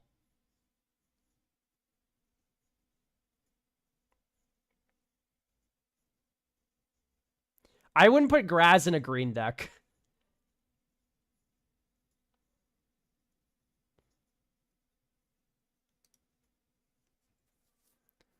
Got a Dryad Arbor in there. Why is Chad obsessed with Dryad Arbor? I cut it from the deck. Why is what's with the Dryad Arbor accession? Is it because it's a land that triggers Azuri? Here, Colony Garden is a land that triggers Azuri, and it doesn't die to removal. You don't get Stone Rained by Lightning Bolt.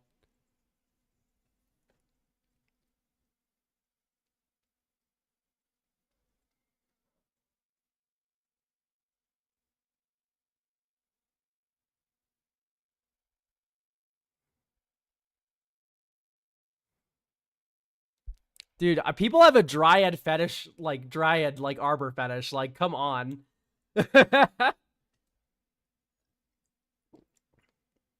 Oh, you're right. Zemek Guildmage would be very good to add to this deck.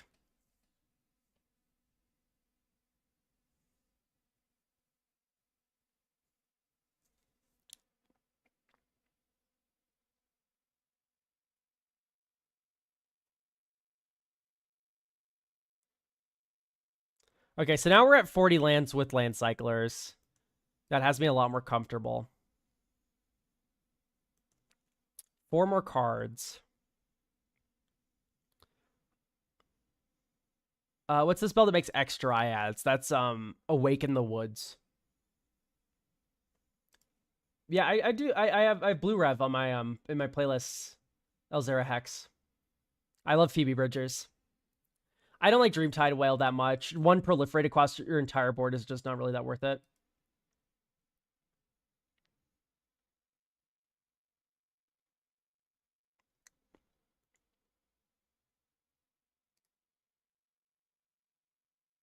Yeah, I'm not adding it to the deck, to be clear.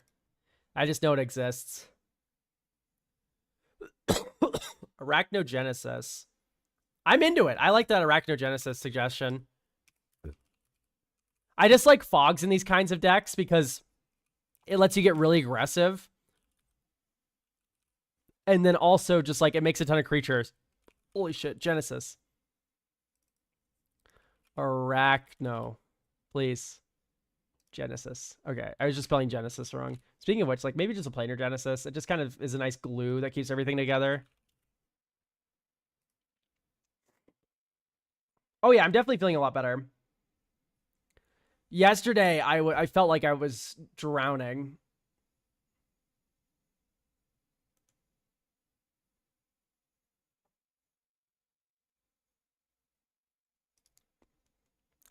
Like my lungs were trying to waterboard me the other day. It was not fun.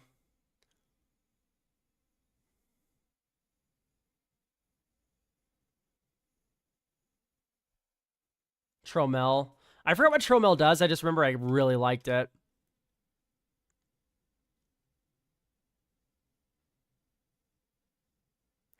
Ah, okay. Never mind. This is the guy I remembered. God, I really want to put Agatha's Soul Cauldron in this deck, but it's just way too expensive. Why are fun cards expensive, chat? It makes no sense.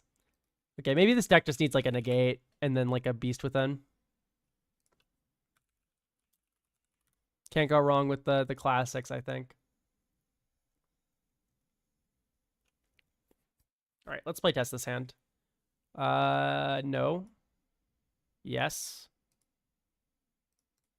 Forest, traverse the Evenwald, get island.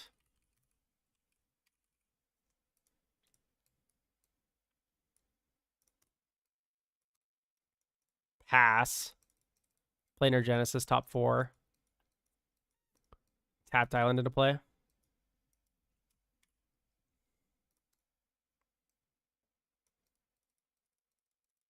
Azuri.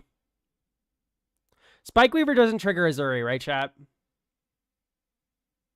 Oh, Wave Goodbye should definitely be in the deck.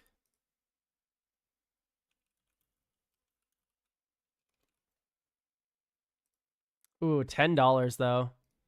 That is a little pricey. No, it enters as a 3/3. Okay, understood.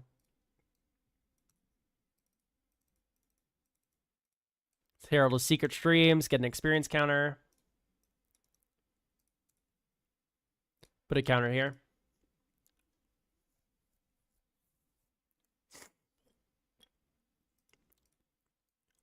Llanowar Reborn. Secure Tribe-Elder experience counter. 1, 2, 3. Staff of Completion. Proliferate. Bank, bank, bank. Counters on Azuri. 1, 2, 3. On another target creature. 1, 2, 3. Hit someone for 7. Sack Secure Tribe-Elder. Get object.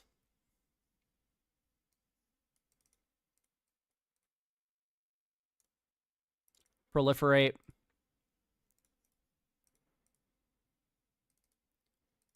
Smell Fear. Proliferate.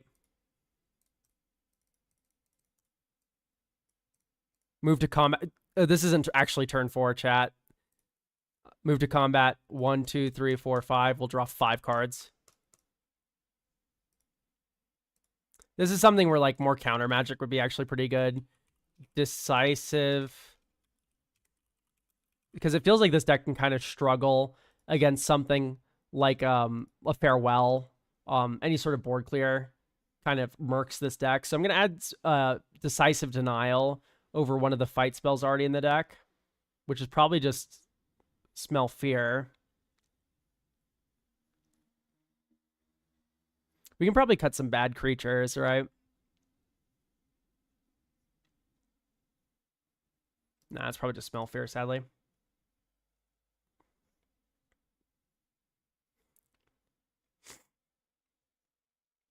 So I do like Decisive Denial. We already have Negate. You could just run actual factual counterspell.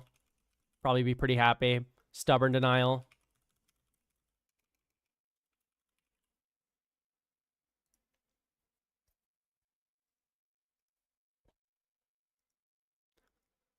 Slip Out the Back's only one creature, though.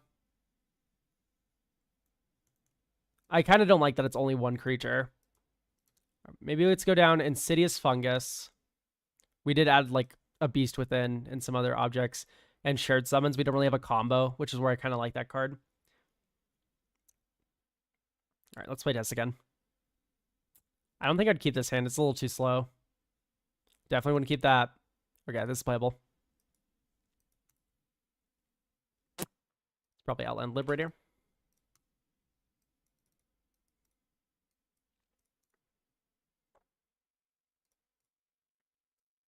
Yeah, I don't know why this deck is giving Venser for a lot of people. Because I don't really think this deck is very good with Venser at all.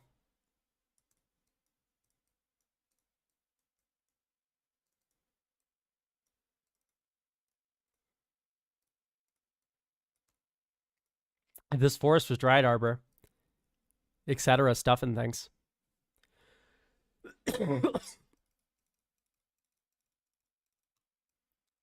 Marcus, tap 1, 2. Dink, and then we draw a card. Maybe even swing with Azuri and get in somewhere else. It's only turn 4. Okay. 2, 3. Heartwood Storyteller. Let's not tap like an idiot. We still tapped like an idiot. There we go. We've now left idiot territory. Okay, so. And now we get an experience counter. And then we go counter on Marcus. Attack there. Crew here. Draw 2.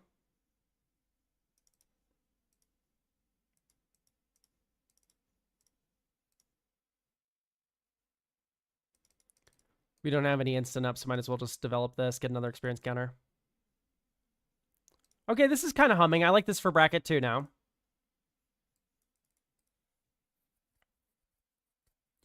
Because when we get to this point, we go 2 counters on Heartwood Storyteller. We're drawing 5 cards. And we hold up Inspiring Call for a board wipe. We have a Hydroelectric Specimen. This is turn 6, right? We're bludgeoning people to death. Okay, I like that.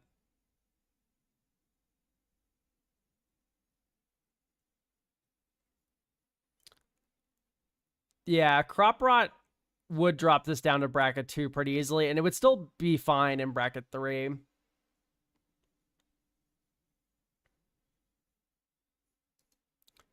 Ouroborate is a budget choice.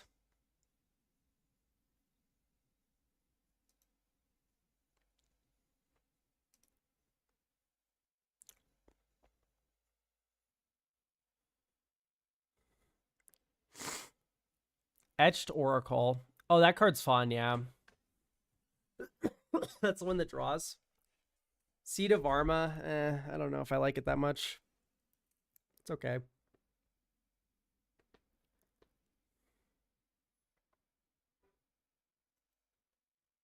Oh, Via seems sus. She just gives trample, and then she also cheats. I don't know. She's fine. I kind of like her.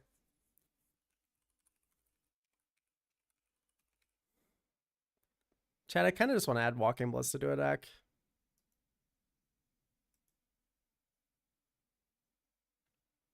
Is this stupid? Probably.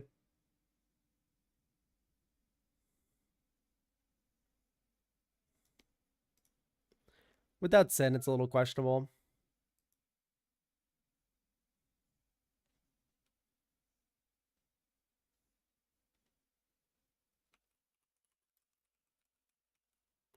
I remember liking this card, but let's see. What does this deck have for WinCon? So there's this phase called Combat. Ripples of Potential.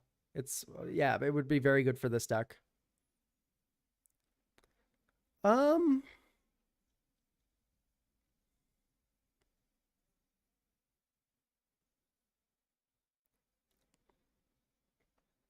Okay. I'm going to add Logic Knot. We don't really use our graveyard. It's kind of just a free counter. Oh, we do have Delirium cards, actually, in hindsight. I like Forgotten Ancient.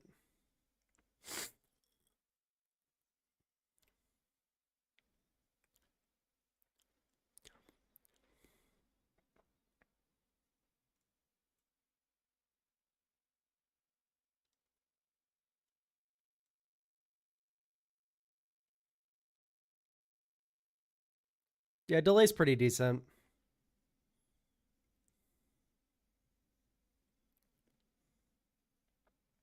Why is Triskalia better than Walking Ballista? I don't see your vision. One's 2 mana, one's 6 mana.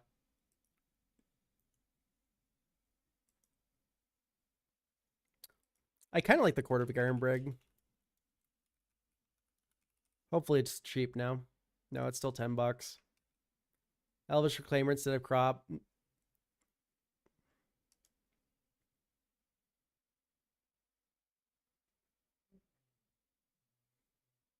Isn't Triskelion 1/10 the price of Walking Ballista? Yeah, but like it's also just like the money is worth the power differential there.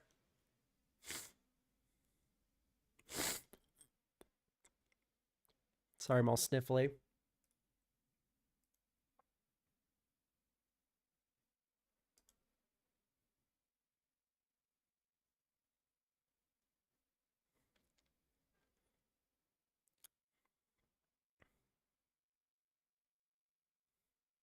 Maybe just sink into Stupor. It's $8, chat, but Stink into Stupid is just like removal spell, remand. It does everything. I'm kind of into it.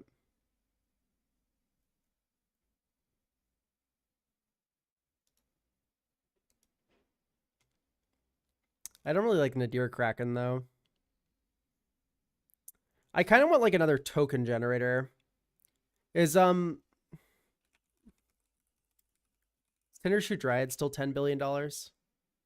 No. Okay, great. I like this card. This is 5 mana, get a billion Azuri triggers. Thumbs up. Yes, Ouroborate would be very good here. It is also $20. You've hit the nail on the head. Yours best.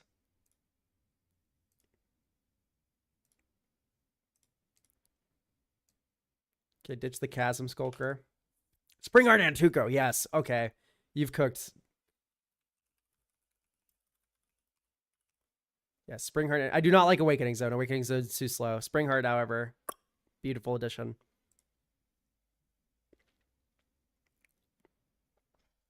My fault, Modern Horizons. I forgot.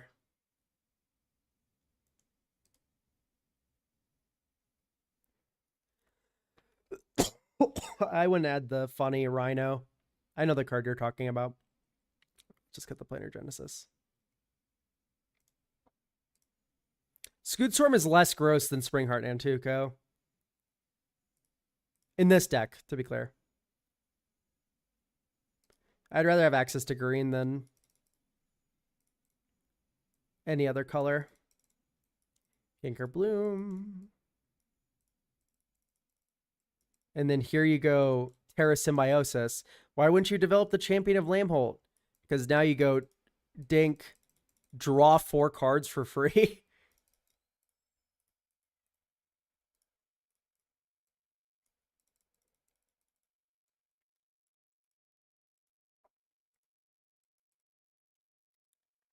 Glenelender wouldn't fit the budget. Anyway, let's Fog Combat.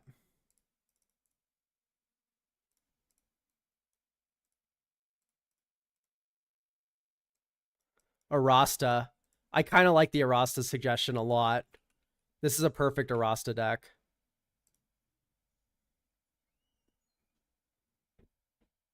I would want to cut a 4-drop or greater for it, but yes, Arasta would be very good for this deck.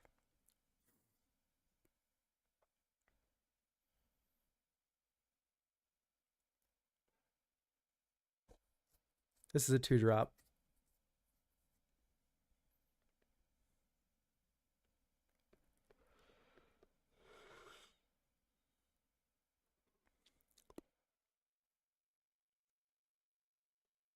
Might just be 3-fold. Deep Forest Hermit. Yeah, it makes a lot of tokens. It does trigger Azuri a lot. I am a little into that.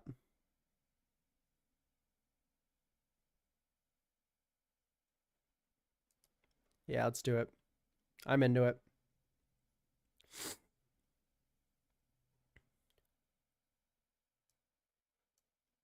Inexorable Tide probably goes.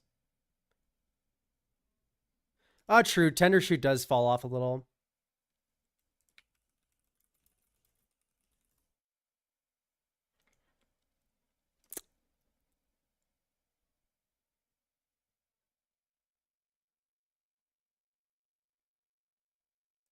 I don't know how to feel.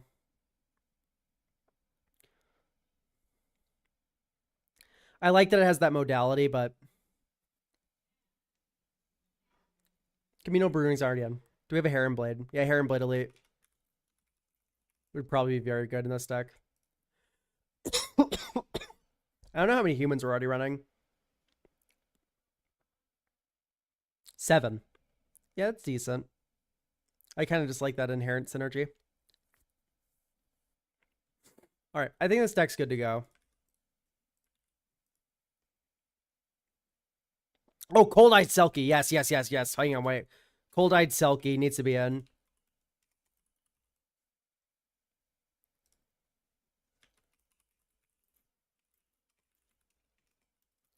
Earth Crystal is $5. Oh, you're so right. Anyway, yeah, no, I don't like Cultivator Blades, but yes, you need to have the Cold-Eyed Selkie. Just non-negotiable. Like, this is as good as Fathom Mage.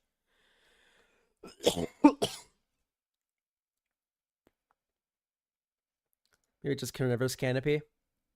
Thanks, Alexander Lyons, for getting a deck review for next week. Okay, that took a little while, but we got there in the end. I think this is ready to go. I'm feeling very happy about this. And now you can also play it at bracket 2.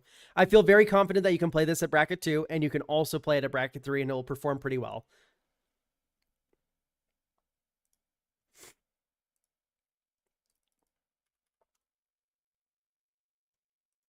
All right, do we have Danny here? Shimo, thanks for getting a deck review for next week. How many do we even have left?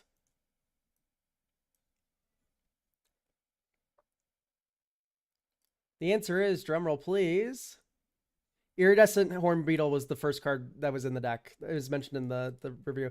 There's 2 slots left, so make sure you get your slots now before they sell out.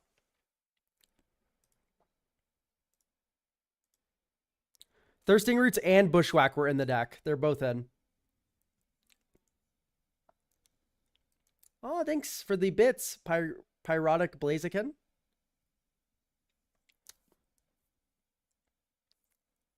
Okay.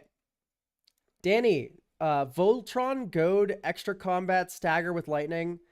Mainly want to see what cut, but also open to thoughts and additions. Not really just showing off, just need assistance. Okay. I will refuse to do cubes. Cubes is just too much work. I mean, I'll happily look at your cube for an amount of money. But it's going to be more than $35, and it's not going to be as in-depth as I get with the Commander deck, just because it's literally 4 to 5 times as many cards. Okay, cuts. We do have a lot of colorless.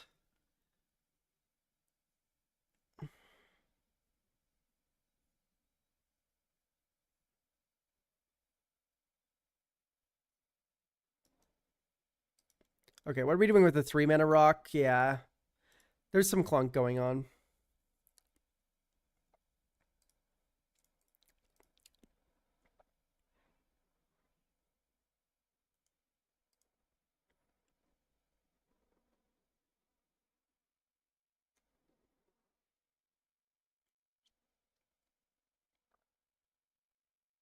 Okay. This does not have haste. Arena of Glory needs to be in the deck. Strike 1.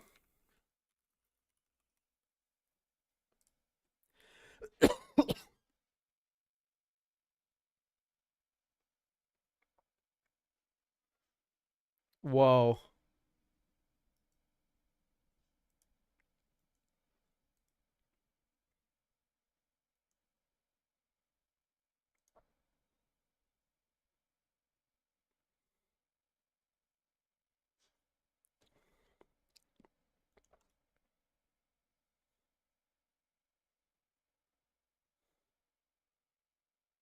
Let's get rid of Blitzball. I don't like 3-mana rocks here.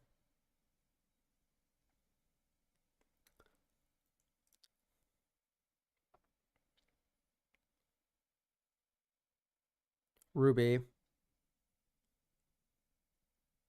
We do run a density of red cards, but I don't know if Ruby's the best way to produce these.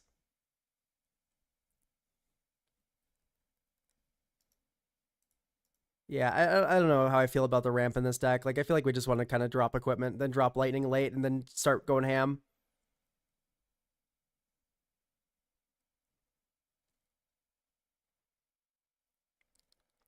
Seal from Existence feels a little expensive.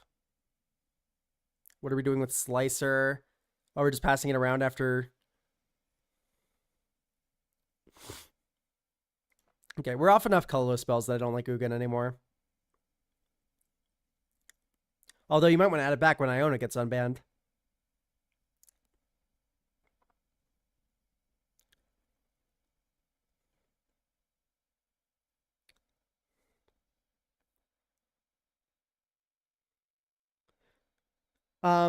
Let's get to additions, chap, after we do 3 more cuts, please. And then some even more after that. So let's get all the cutting done first, then we can get ads in.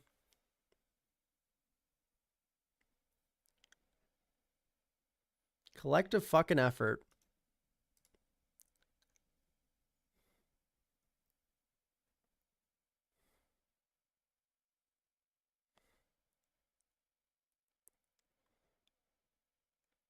Ugh. The only mode I like here is destroy target creature with power 4 or greater. That's not a good thing.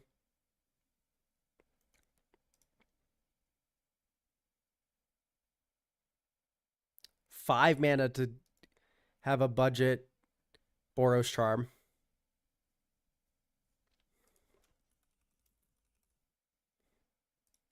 Knuckles Gloves is Reaver Cleaver. I don't like Anger. Arena of Glory is better. We're good. Excuse me.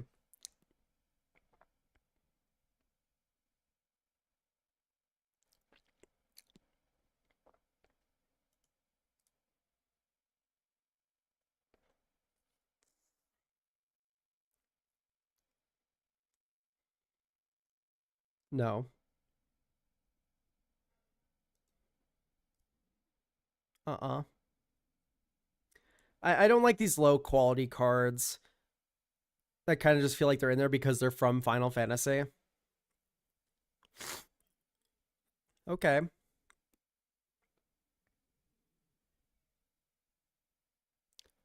All right, you've lost me on the second half of this card. I do like the double strike when attacking alone. That's kind of cute.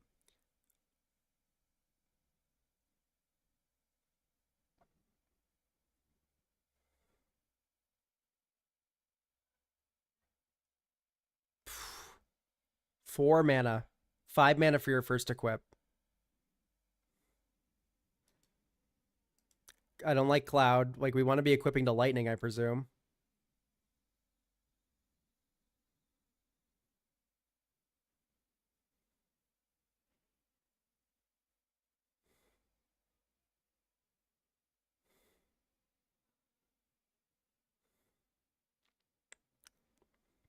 It's just a lot of, like, this is a Final Fantasy creature. This is a Final Fantasy. Oh, this is a Lord of the Rings creature. Oh, we have extra combat, like, combos.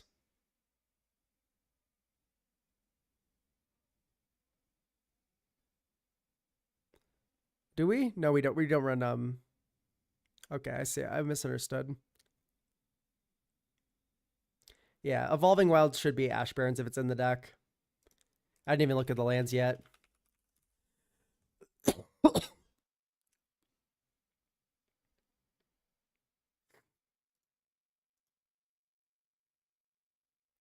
You don't get to run Temple of the False God in a 36 lands deck. Morog isn't goated in an extra combat deck. He's fine. Exalted is good in extra combats, but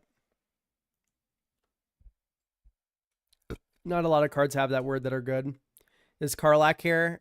Should be.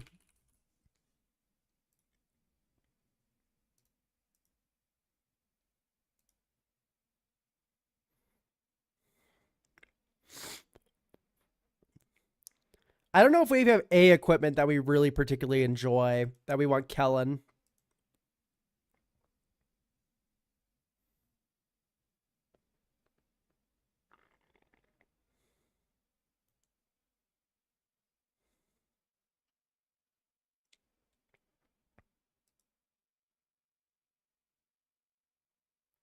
Yeah, I can get behind Silver Shroud costume.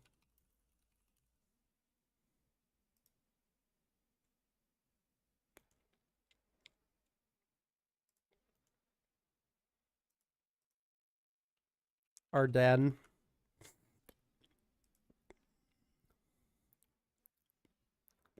I actually like Lightning Greaves in this deck, chat. It's fine.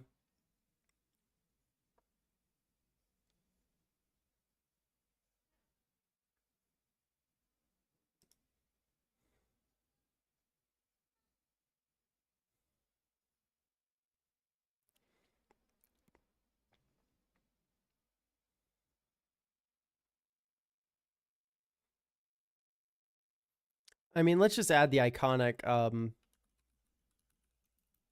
Blackblade Reforged. Idyllic Tutor is very good, of course, but in addition to the Idyllic Tutor, I will just add a Great Furnace. And the reason why is now this also can land cycle if you really need it to. Sorry, I did not mean Idyllic Tutor. I meant Enlightened. It can get any equipment you want, and it can also land cycle.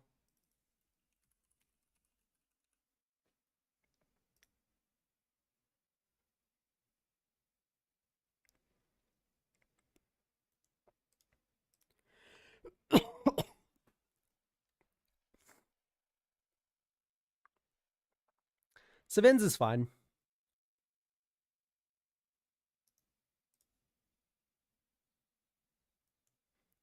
Helm of the Host would go infinite with Aurelia, which is maybe not wanted. So, like, the same thing can be said for the extra combat enchantment.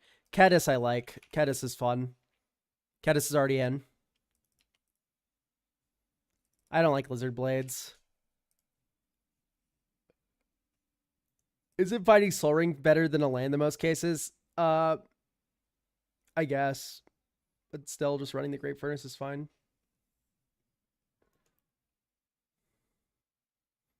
I mean, if you're missing your land drop that you want to go grab it with, like, Idyllic Tutor or Enlightened Tutor, then it's better to get the 1 mana source, because either way, you're going to go no land Soul Ring, which is 2 colorless, or you go +1 red. And I'd rather go +1 red in this deck, I think.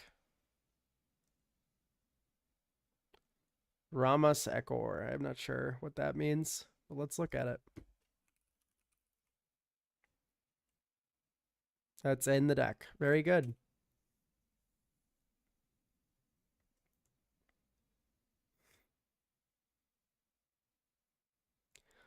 All right.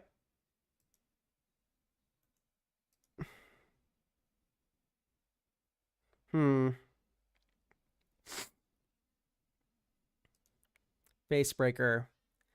Should we put that in the deck? I'm not sure. Are we going to get 3 in a row? Okay, Grim Reaper Sprint is unironically really goated suggestion.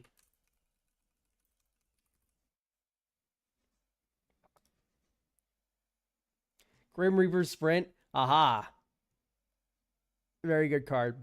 Clearly needs a Sunforger. Ah, yes, a Boros equipment deck. Let's add Sunforger to it.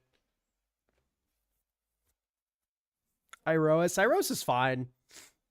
I don't know if it really gets me going particularly. I think we just kind of want to make Lightning bigger than everything. Like ever. Of all time. Sir, what the fuck is Public Thoroughfare? What the fuck? No.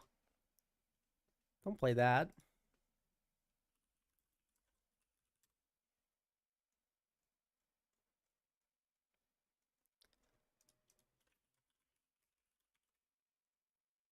I'll just add another artifact for Metalcraft.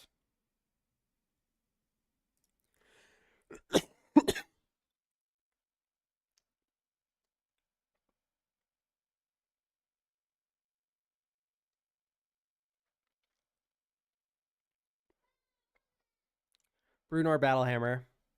I'm into it. I like Brunor. I like it because we have Colossus Hammer. It's another way to cheat the equip on the Colossus Hammer, and it also just makes Lightning fucking huge.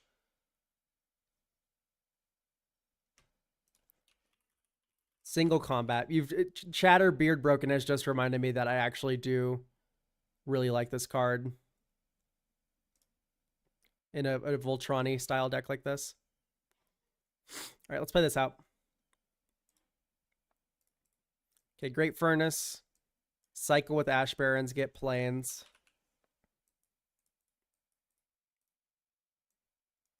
Well, now I wish I got Mountain, but hindsight, etc. and stuff. Okay, never mind. The world is fine and life is beautiful. Yeah, I would just Lightning here. It's okay. Next turn, I'd upkeep. Get Grim Reaper Sprint.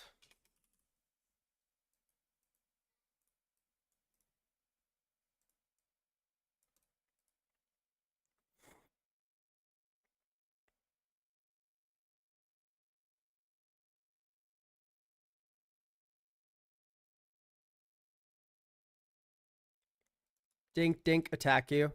Are you going to block my Grenzo and give me an extra combat? Probably not. Go to all your shit. I like the Duelist Heritage suggestion, but I don't know. With all the extra combats, we probably just don't need it. That felt like a decent opener.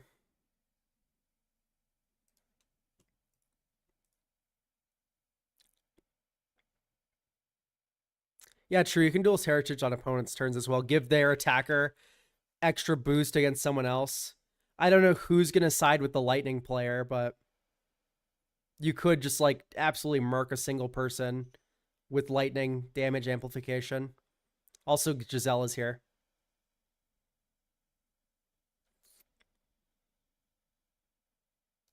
Yeah, it's Hellkite Tyrant probably goes.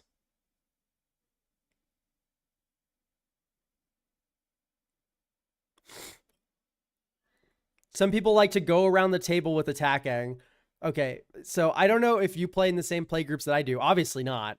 But if someone pulls out Lightning Army of One, that person is turning into dust and particles.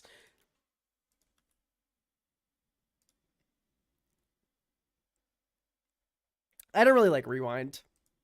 I just can't bring myself to like Rewind. I think it's fine. I've been coming around more and more to it, but it kind of implies a board state where you're already winning, Skunk Owner. Like, you've already set up the top of your library to be a sea monster. You have a counterspell in your hand. You have mana for Kinesos. Kinesos is in play. Like, there's so many compounding, like, effects that are just like, you are already winning this game. Do we really need a Rewind on top of all that? I was thinking about Arden. Arden's already in. In fact, I put Arden in already. Okay, great. I think this deck's ready to go. It's not hard to make Lightning very good.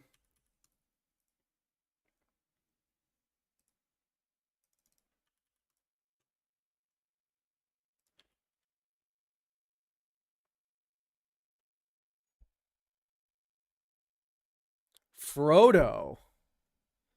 Fucking mono white Frodo. What the fuck is happening? This is awesome. Hello? Clay. White alt win cons. I've not played with it, only goldfish. No restrictions. What to take out to make it work as intended while staying true to attacking, winning from multiple angles. Crazy. I do not know how Sarah's attend. Like, I don't know how life gain fits into the. Is there like a life gain? Oh, you probably have a test of endurance. Yeah.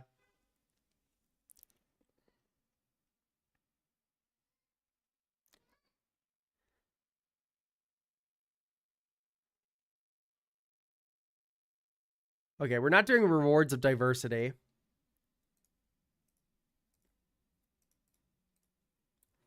Coddle, thanks for getting the deck review for next week. And with that, I believe we're sold out. No, we have one left, one slot left. So this is mono white Frodo.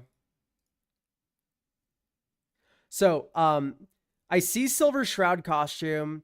I see Brotherhood regalia, and I think you failed to read what being the ring bearer does to a creature.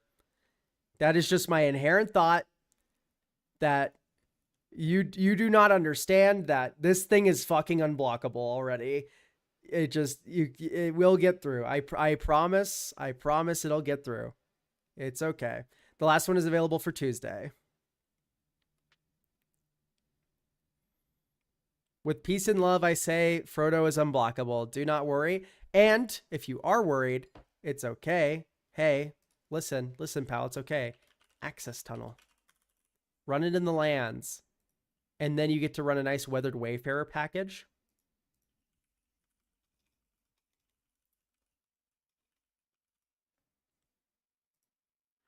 And, like, I don't think you particularly care if Frodo gets exploded.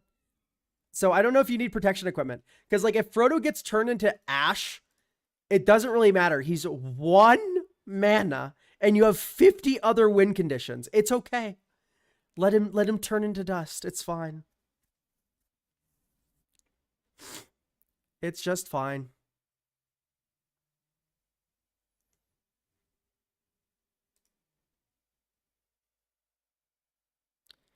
Okay, so we are on Mutavault, right?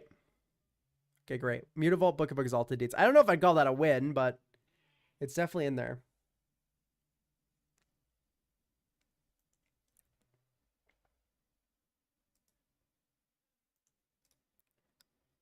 This started as a fever dream of a deck that I wanted to make real. Well, no offense, but I could tell. Okay, low key.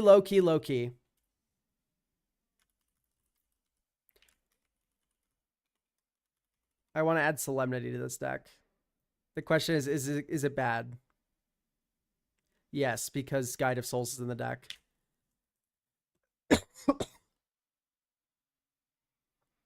Okay, do not like... Oh, no, this is Johnny's a board wipe. I like it. I don't like Token Doubler, Elspeth. Like, what are we doing here? We have Ocelot Pride.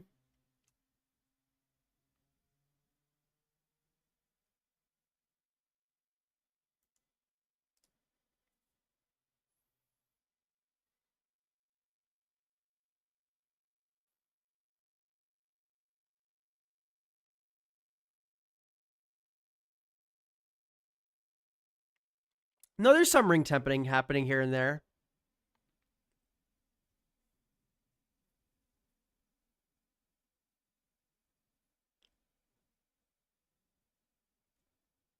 I would like to see the Call the Ring or whatever it's called.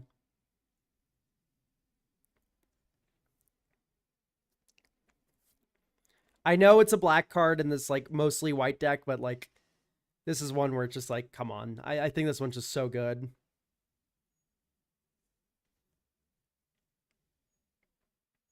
Not big on Claim Jumper either.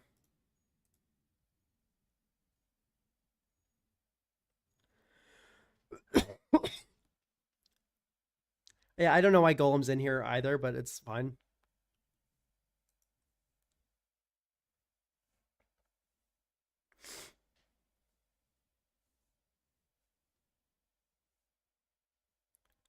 On theme, so it's good with me. Understood. I don't know if I like the Wind Crystal. Something tells me you don't need to gain double life. Something tells me that existing with this deck means you have 5,000 billion life. Okay, if we want to get a little cute, we can add Dawn Charm. This fogs a combat, or it regenerates a creature. Or rarely, it'll counterspell that targets you.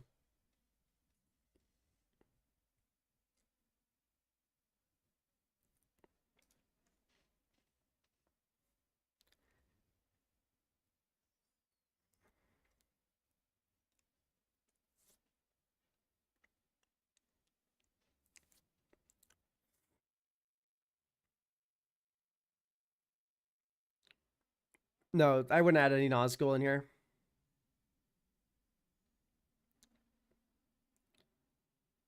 Grievous Wound is funny. We're just not super in black, so I'm not interested.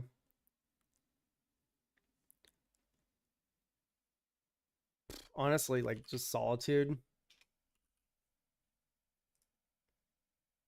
Your white count is just gorgeous. It's like, why wouldn't we?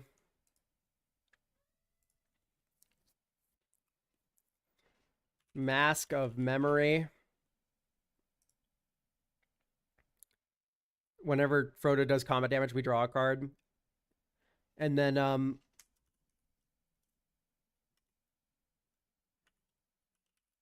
bu- bu- bu-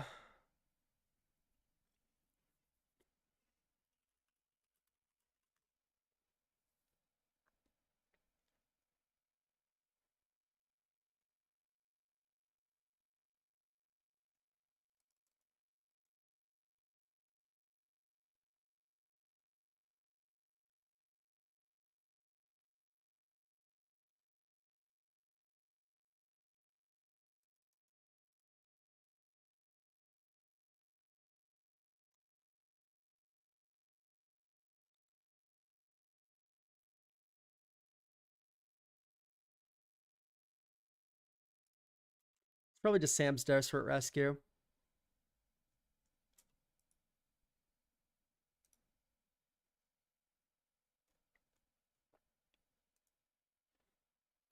right, let's play test.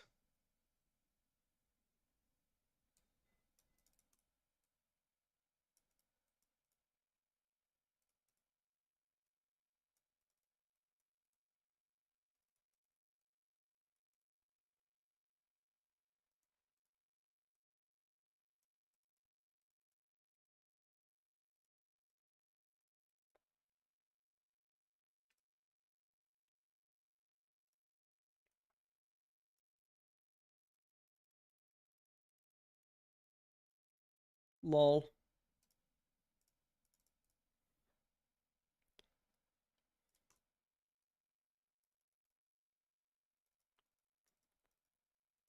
Maybe we play Faceless Haven here. Just so we can Amiria's call. Austin, thanks for getting the last deck review.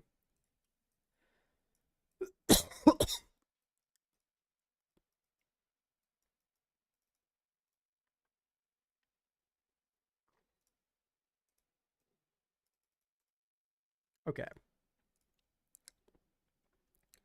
You're running the Snow Duel, right? Really? Come on. What? You're running Faceless Haven. You're not running the Sinkhole instead of the Sunlit Marsh?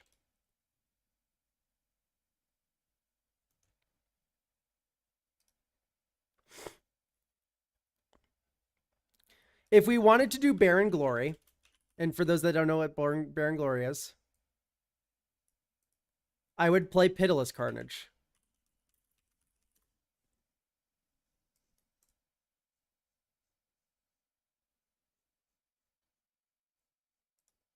This is the 1/2 for Barren Glory.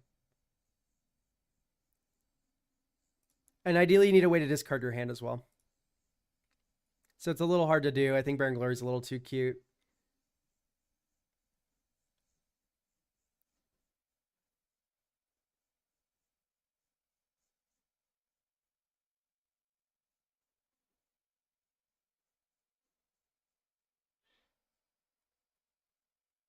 Vexless Praetor's a cut? Yeah, for sure.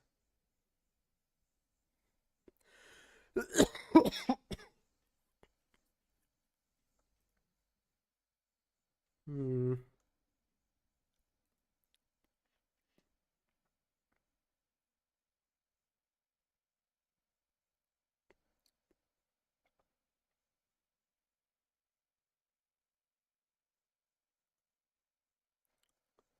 Mono white life gain is for, yeah, it's 3 black to activate.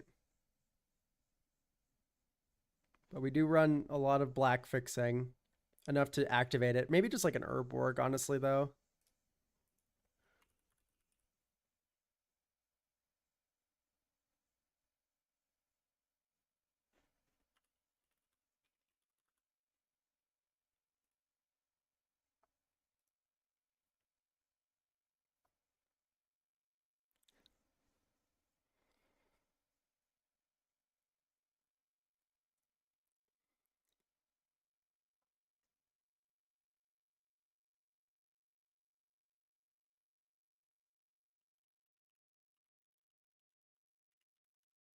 Maybe a Starfield Shepherd? No. You probably just do Ranger of Eos.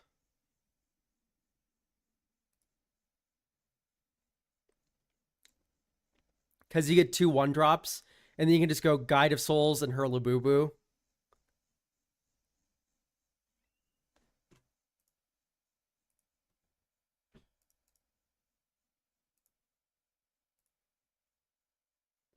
Yeah, Search for Glory finds legends. I just don't know if we're running enough of like interesting legends that we're interested, and also not Book of Exalted Deeds. Actually, yeah, Search for Glory gets either the land you need because it's a snow land, or it gets the Book of Exalted Deeds. So it gets either half of that combo.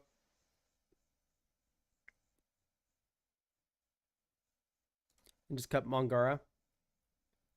No, I don't like Starfield Shepherd as much as I like Ranger.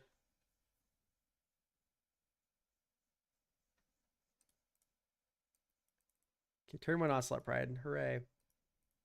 Oh, turn 1 Saracen is actually better. Hooray.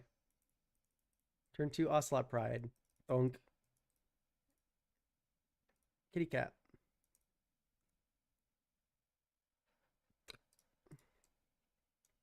Was there ever any doubt? Dunk. Boop. No, my Sarah Ascendant. No.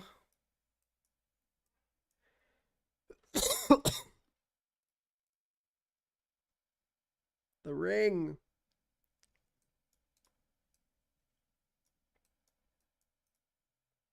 It has Skulk.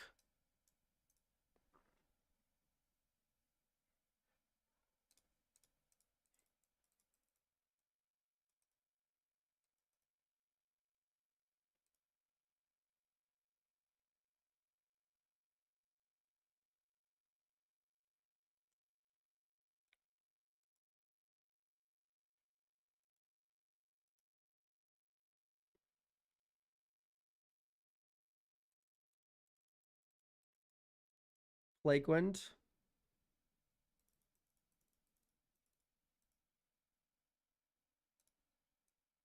One, two, three, 4, 5, 6, 7, 8, 9, 10. We have the Kitty's Blessing.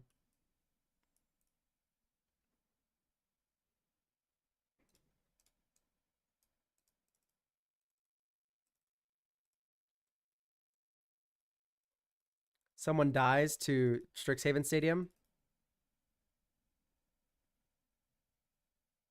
Like, legitimately, this kills someone right now. They're dead. They die. We Plague Winded last turn, and then this turn we hit them.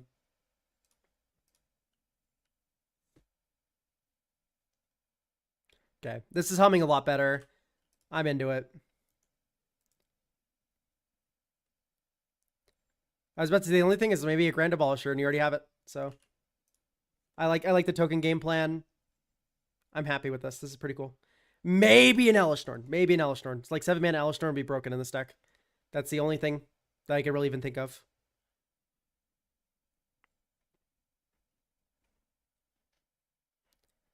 Like, yeah, no, that's about it. It's just 7-mana Elesh Norn would probably be pretty cool here. Yeah, if you're cool with adding it, I am a big fan of Elesh Norn, Grand Cenobite. And just like, it's just, if everything else fails, you can pay 7 mana and just kill people. Yeah, like Elesh Norn, it's just dumb. Just, yeah, I love it. Great. Just stick her in.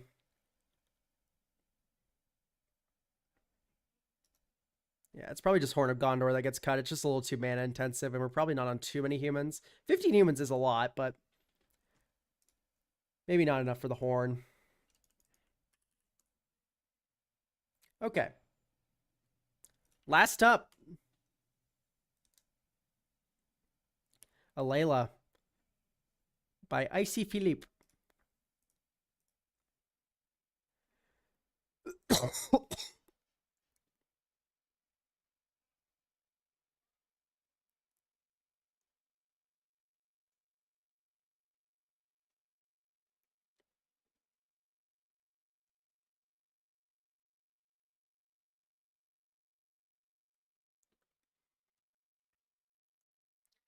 All right. The idea with this deck is I like to play artifact, Esper artifacts. I'm a recovering Shroom combo player, and I like to play equipment, but I didn't want to play Voltron, so I'm making a Layla. Sort of go wide equipment strategy. Interesting. I don't really have a card I don't want to see in there. I just want to keep it at bracket 3. No budget restriction. The main problem is I'm either losing my commander, which is my easiest source of tokens, or running out of gas and falling behind on tempo. Okay. I can help with these things. Hooray. I love it when it's just straightforward, like, good deck. I love the Divine Visitation. A lot of people think this card's win more. It's not. It's just win. What is win more is Moonlit Meditation. I do think this card's rather bad. I think Intangible Virtue is good. Bitter Blossom is where you're losing me a little, just because we are making so many fairies already. All of our things already have flying, I presume. Ornithopter just as a 2-for-1 isn't really interesting to me.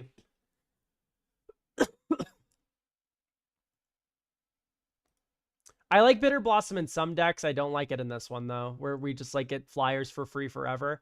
Memnon is just not...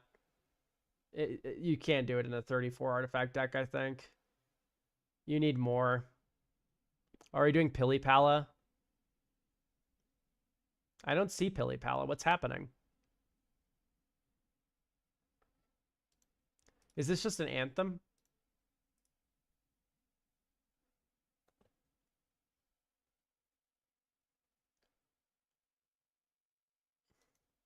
I don't like Barrow Blade.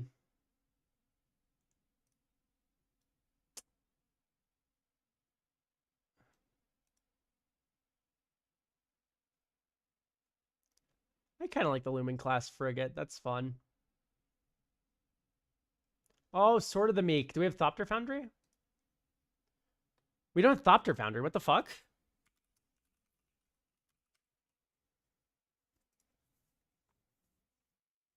You run Sword of the Meek, but not Thopter Foundry?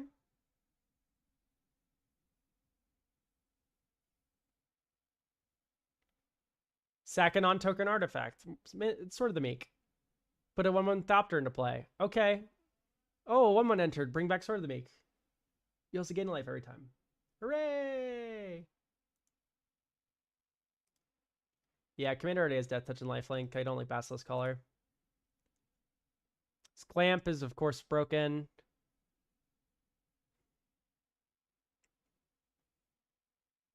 What are we doing with Greaves? I really don't understand the Greaves here. Protection! You need to protect your commander. Hang on, let me cook. Smuggler Copter, I'm not into. On the Rill.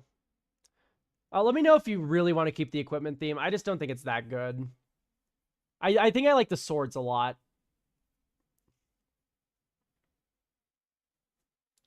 The Matsumune is not... We don't have emblems or death triggers, it looks like. And like, what are we doing with Mirror Retriever? We're not KCIing.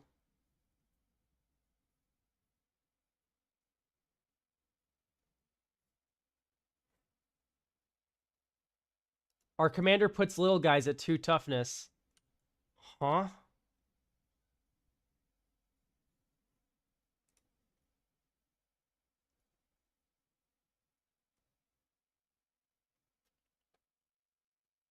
I don't like SRAM anymore. Yeah, I don't like giving other fairies +1/+1. I like turning them into 4/4s for sure. Yeah, I'm not going to put any mono black. I wasn't even thinking about mono black aristocrat. Icy Phillip. Not even thinking about mono black aristocrats here. I'm thinking of like Grievous Wound.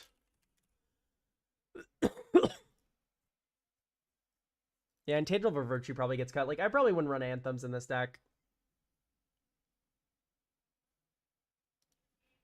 Thopter Spy Network is also a little iffy. Why are we on Blood Artist? That's a good question. I don't know either.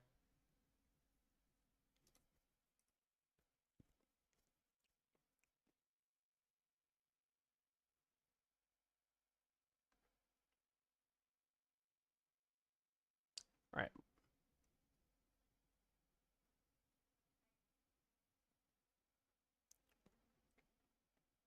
Anyway, Grievous Wound.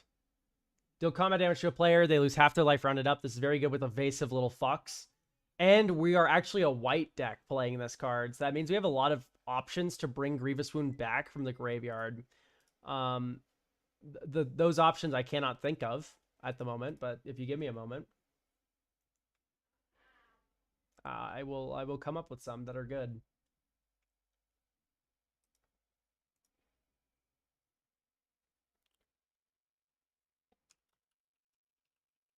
Oh, Aura. Oh, graveyard. Or non-Aura enchantment.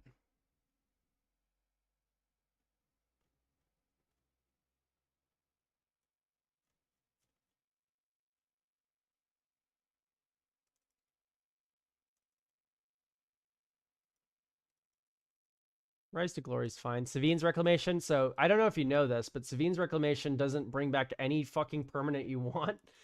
It can only mana value 3 or less. Hall of Heliod's Generosity is a very good suggestion. Thank you. Completely blanked on that card. Hall of Heliod's Generosity is very good to recur enchantments. Put an enchantment on top of your library.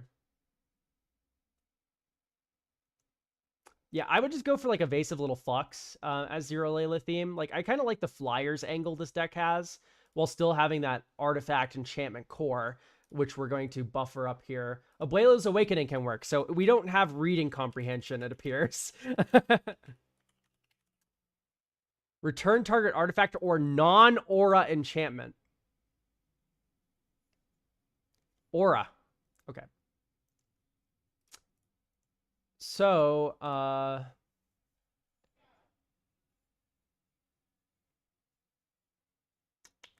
bunch of little flyers. I think Starlight Spectacular is just like non-negotiable. All of our creatures already have flying. This makes them into billion of billions, right? If you have 5 fairies, 0 on the first one, +1/+1, +2/+2, +3/+3, +4/+4 on a Layla. So that's 4, 5, 6, 7, 8, 9, 10. damage with 5 fairies in play. And let's face it, you've played this deck before. You have way more than 5 fairies in play.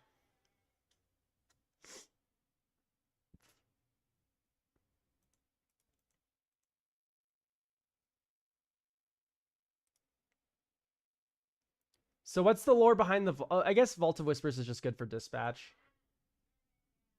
Oh yeah, way less of a headache than Cathar's. Banner of Kinship, I don't like it, especially when Starlight Spectacular just exists and we already have Divine Visitation. Like we already have good amplifiers, I think. Gosh.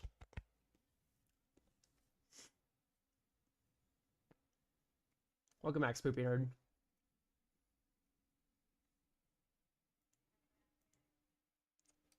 What we need is more artifacts and enchantments. I cut a lot, let's add a lot back.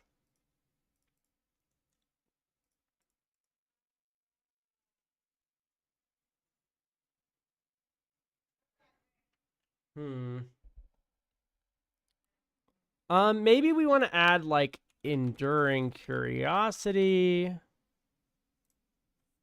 negate,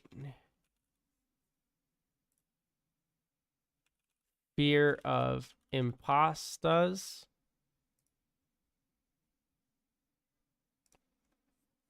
I like Fear of Imposters, by the way, just because it is an enchantment.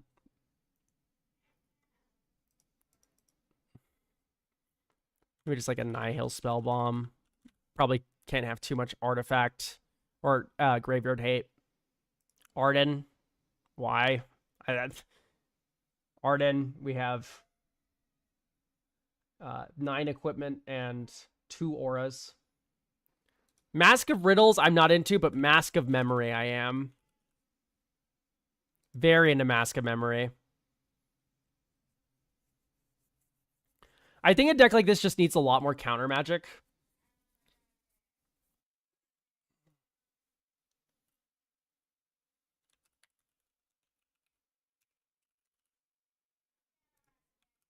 Just run all the negates.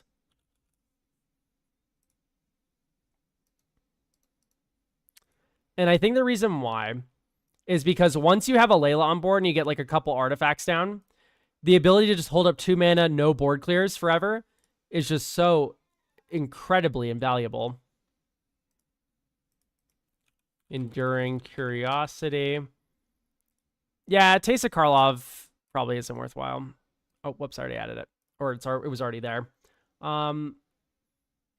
Reconnaissance mission.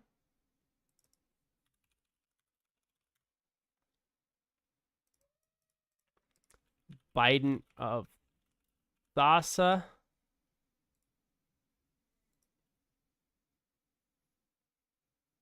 I do like Phyrexian Metamorph. If budget isn't an issue, then Fierce Guardianship. We already have 3 game changers, pal, and I don't think we're going to do better than Vamp, Imperial Seal, Psych. Like, we can. Muddle the Mixture can get Cyclonic Rift. This is like the iconic use of Muddle the Mixture in higher brackets. Low-key, I want to put Safara in, but I don't think we need to, so I'm just going to cut that out of my mind. Reliquary Tower. Get out of here.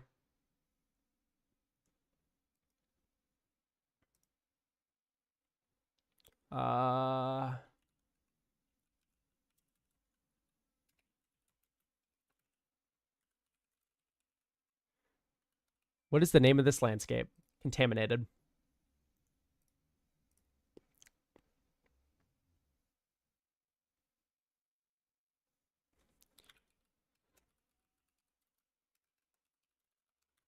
Notorious Throng.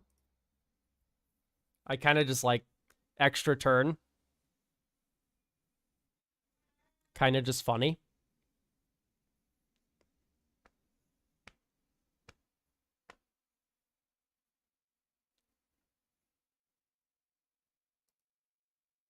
I don't like Vidalcan Humiliator. My bad. Let's put I don't know. SRAM doesn't work with all the enchantments though. That's the only issue with SRAM.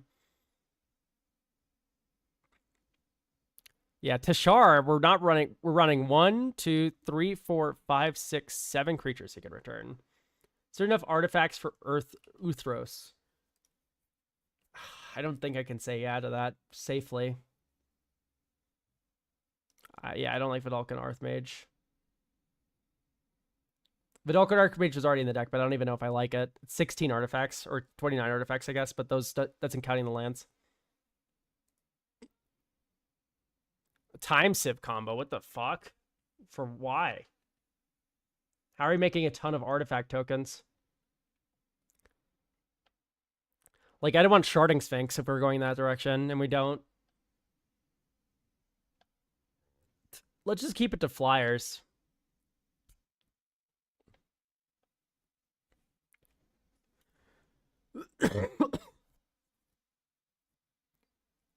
We don't have enough artifact tokens, chat, to even consider these like large explosive cards. Like, we were playing every artifact fairly.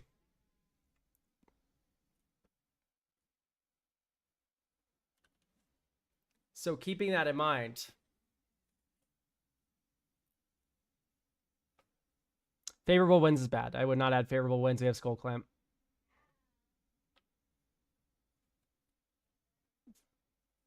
Oh, is that you're talking about like Pentavite or Thopter like launching station or something? I forgot the name of the card, but it's just not good. It's very tempo inefficient.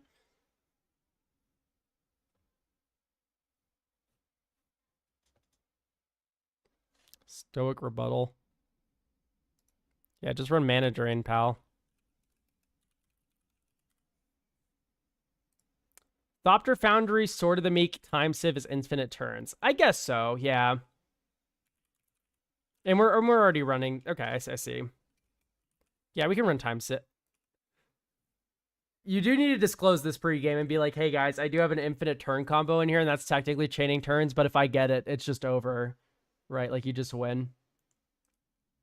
Alright, let's add SRAM. Lotus Petal. Yeah.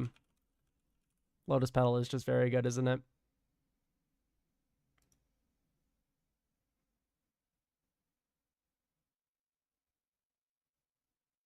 My pod is used to this at this point. Yeah, that's fair.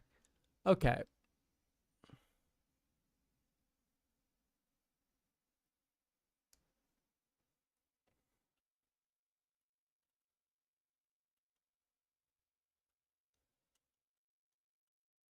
Captain Howler? I think so. Once upon a time.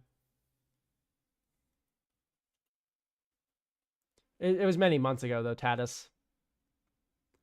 Unctus? Yeah, I don't know if Unctus is like... Unctus is fine. I don't want to say he's bad. Unk just draws a bunch of cards. Skull emoji. I think Shajiri's Shelter could be pretty decent as just like one of your MDFCs. Just like Protect Layla, hooray. Caretaker's Talent. Yeah, okay is definitely a word for it. I don't like once again, the anti-synergy with Skull Clamp is such a big issue with that kind of card. Skull Clamp is the best card in this deck. It's not really remotely close. I'm actually going to remove Skyclap. Sovereign. SB Artifacts.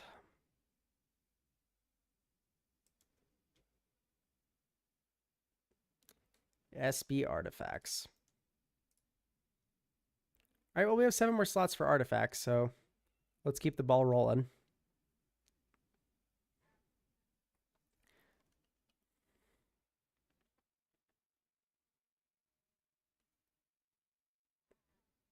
I don't know if I like Invasion of Segovia. That's funny, though. Psymaster Thopterus. Yeah, we should...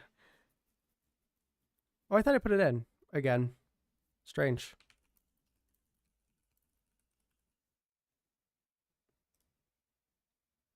I thought I put it back in. Another coastal piracy effect on an artifact like the Indomitable.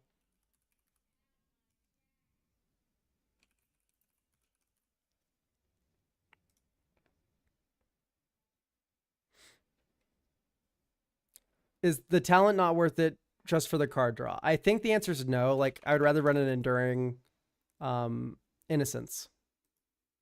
Or like another coastal piracy, right?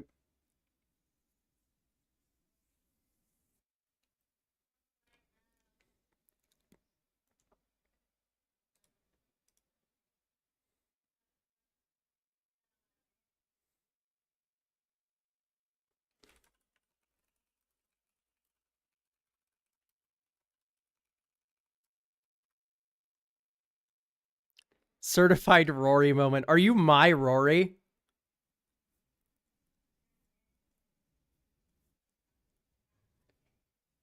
Are you the Rory that I know?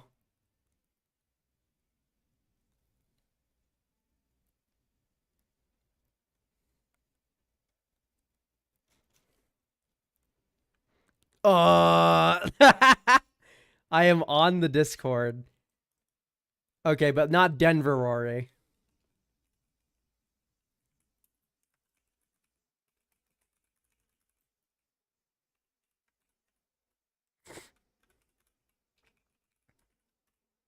Nope, I'm Californian. I'm sorry.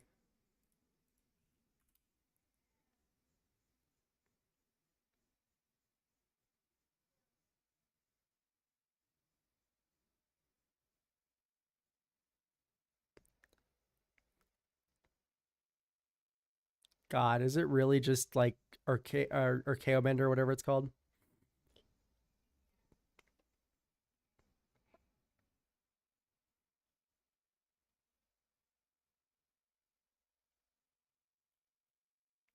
Oh, Ishgard. Canoptic isn't bad. That's fun.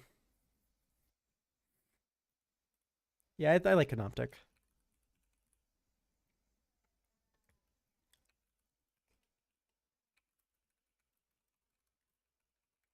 An offer you can't refuse. And then we'll top this all off with a back for seconds, which you can bargain very easily in this deck, and it brings back a Layla and another creature. And Layla goes directly back into play. All right, let's play test. I'd keep this hand. Uthros.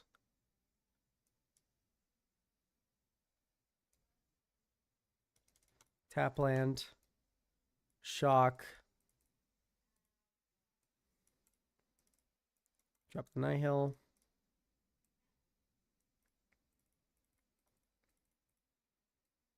Alayla. Wicked of Stationed. God, we need 12 counters to get there. We do have constructs, though.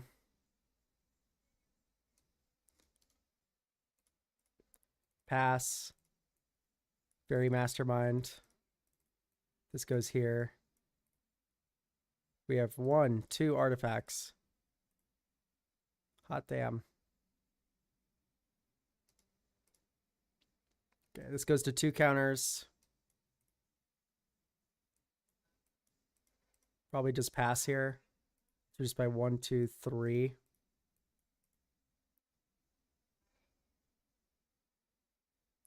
Okay, so for 1 and a blue, we cast Thoughtcast. We go 1, 2. Make a construct.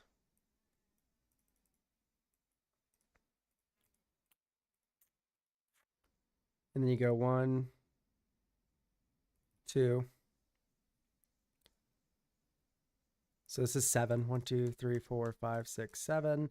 Oh, we also have a fairy.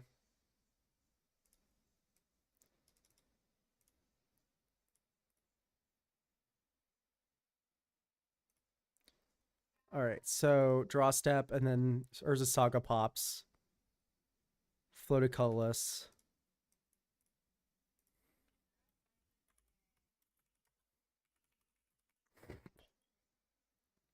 Skull Clamp.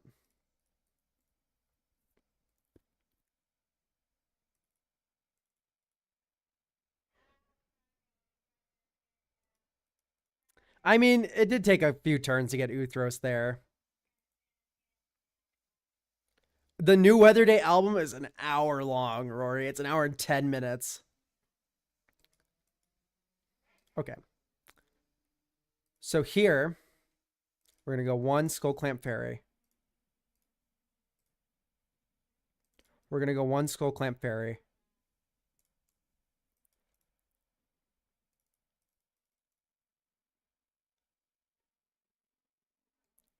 We're going to exile someone's graveyard and maybe get 3 insects. 1, 2, 3, 4, 5, 6, 7, 8, 9. Artifact count is 9. And we get a new fairy. And then here you go, blue, add 9 mana. Remove a blue Skull Clamp Fairy, draw 2.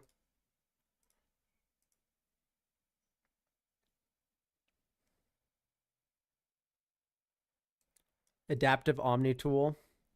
Equip Adaptive Omni Tool. Get another fairy. Clamp that fairy, draw 2.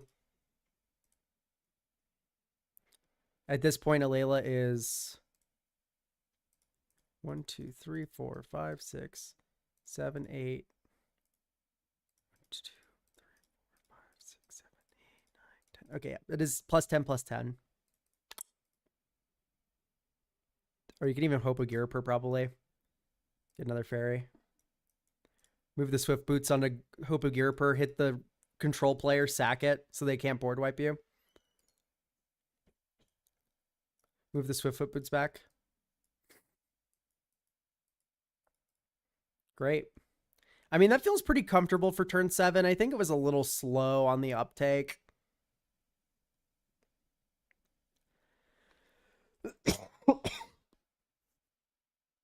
I think this is a deck that wants more rocks.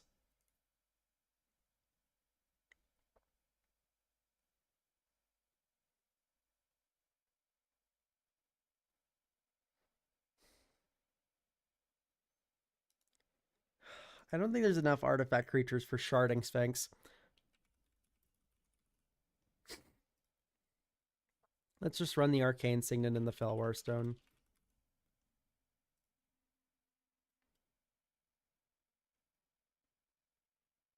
Okay, this is probably a lot better. And not probably, this is a lot better than where we started. I just don't know if this is necessarily the ceiling we can get to.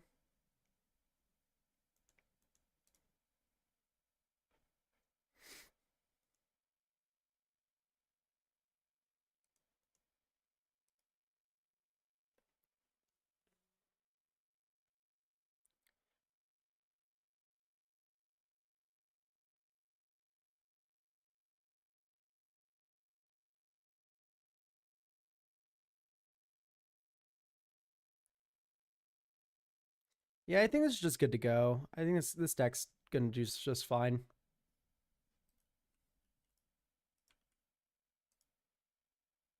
Great.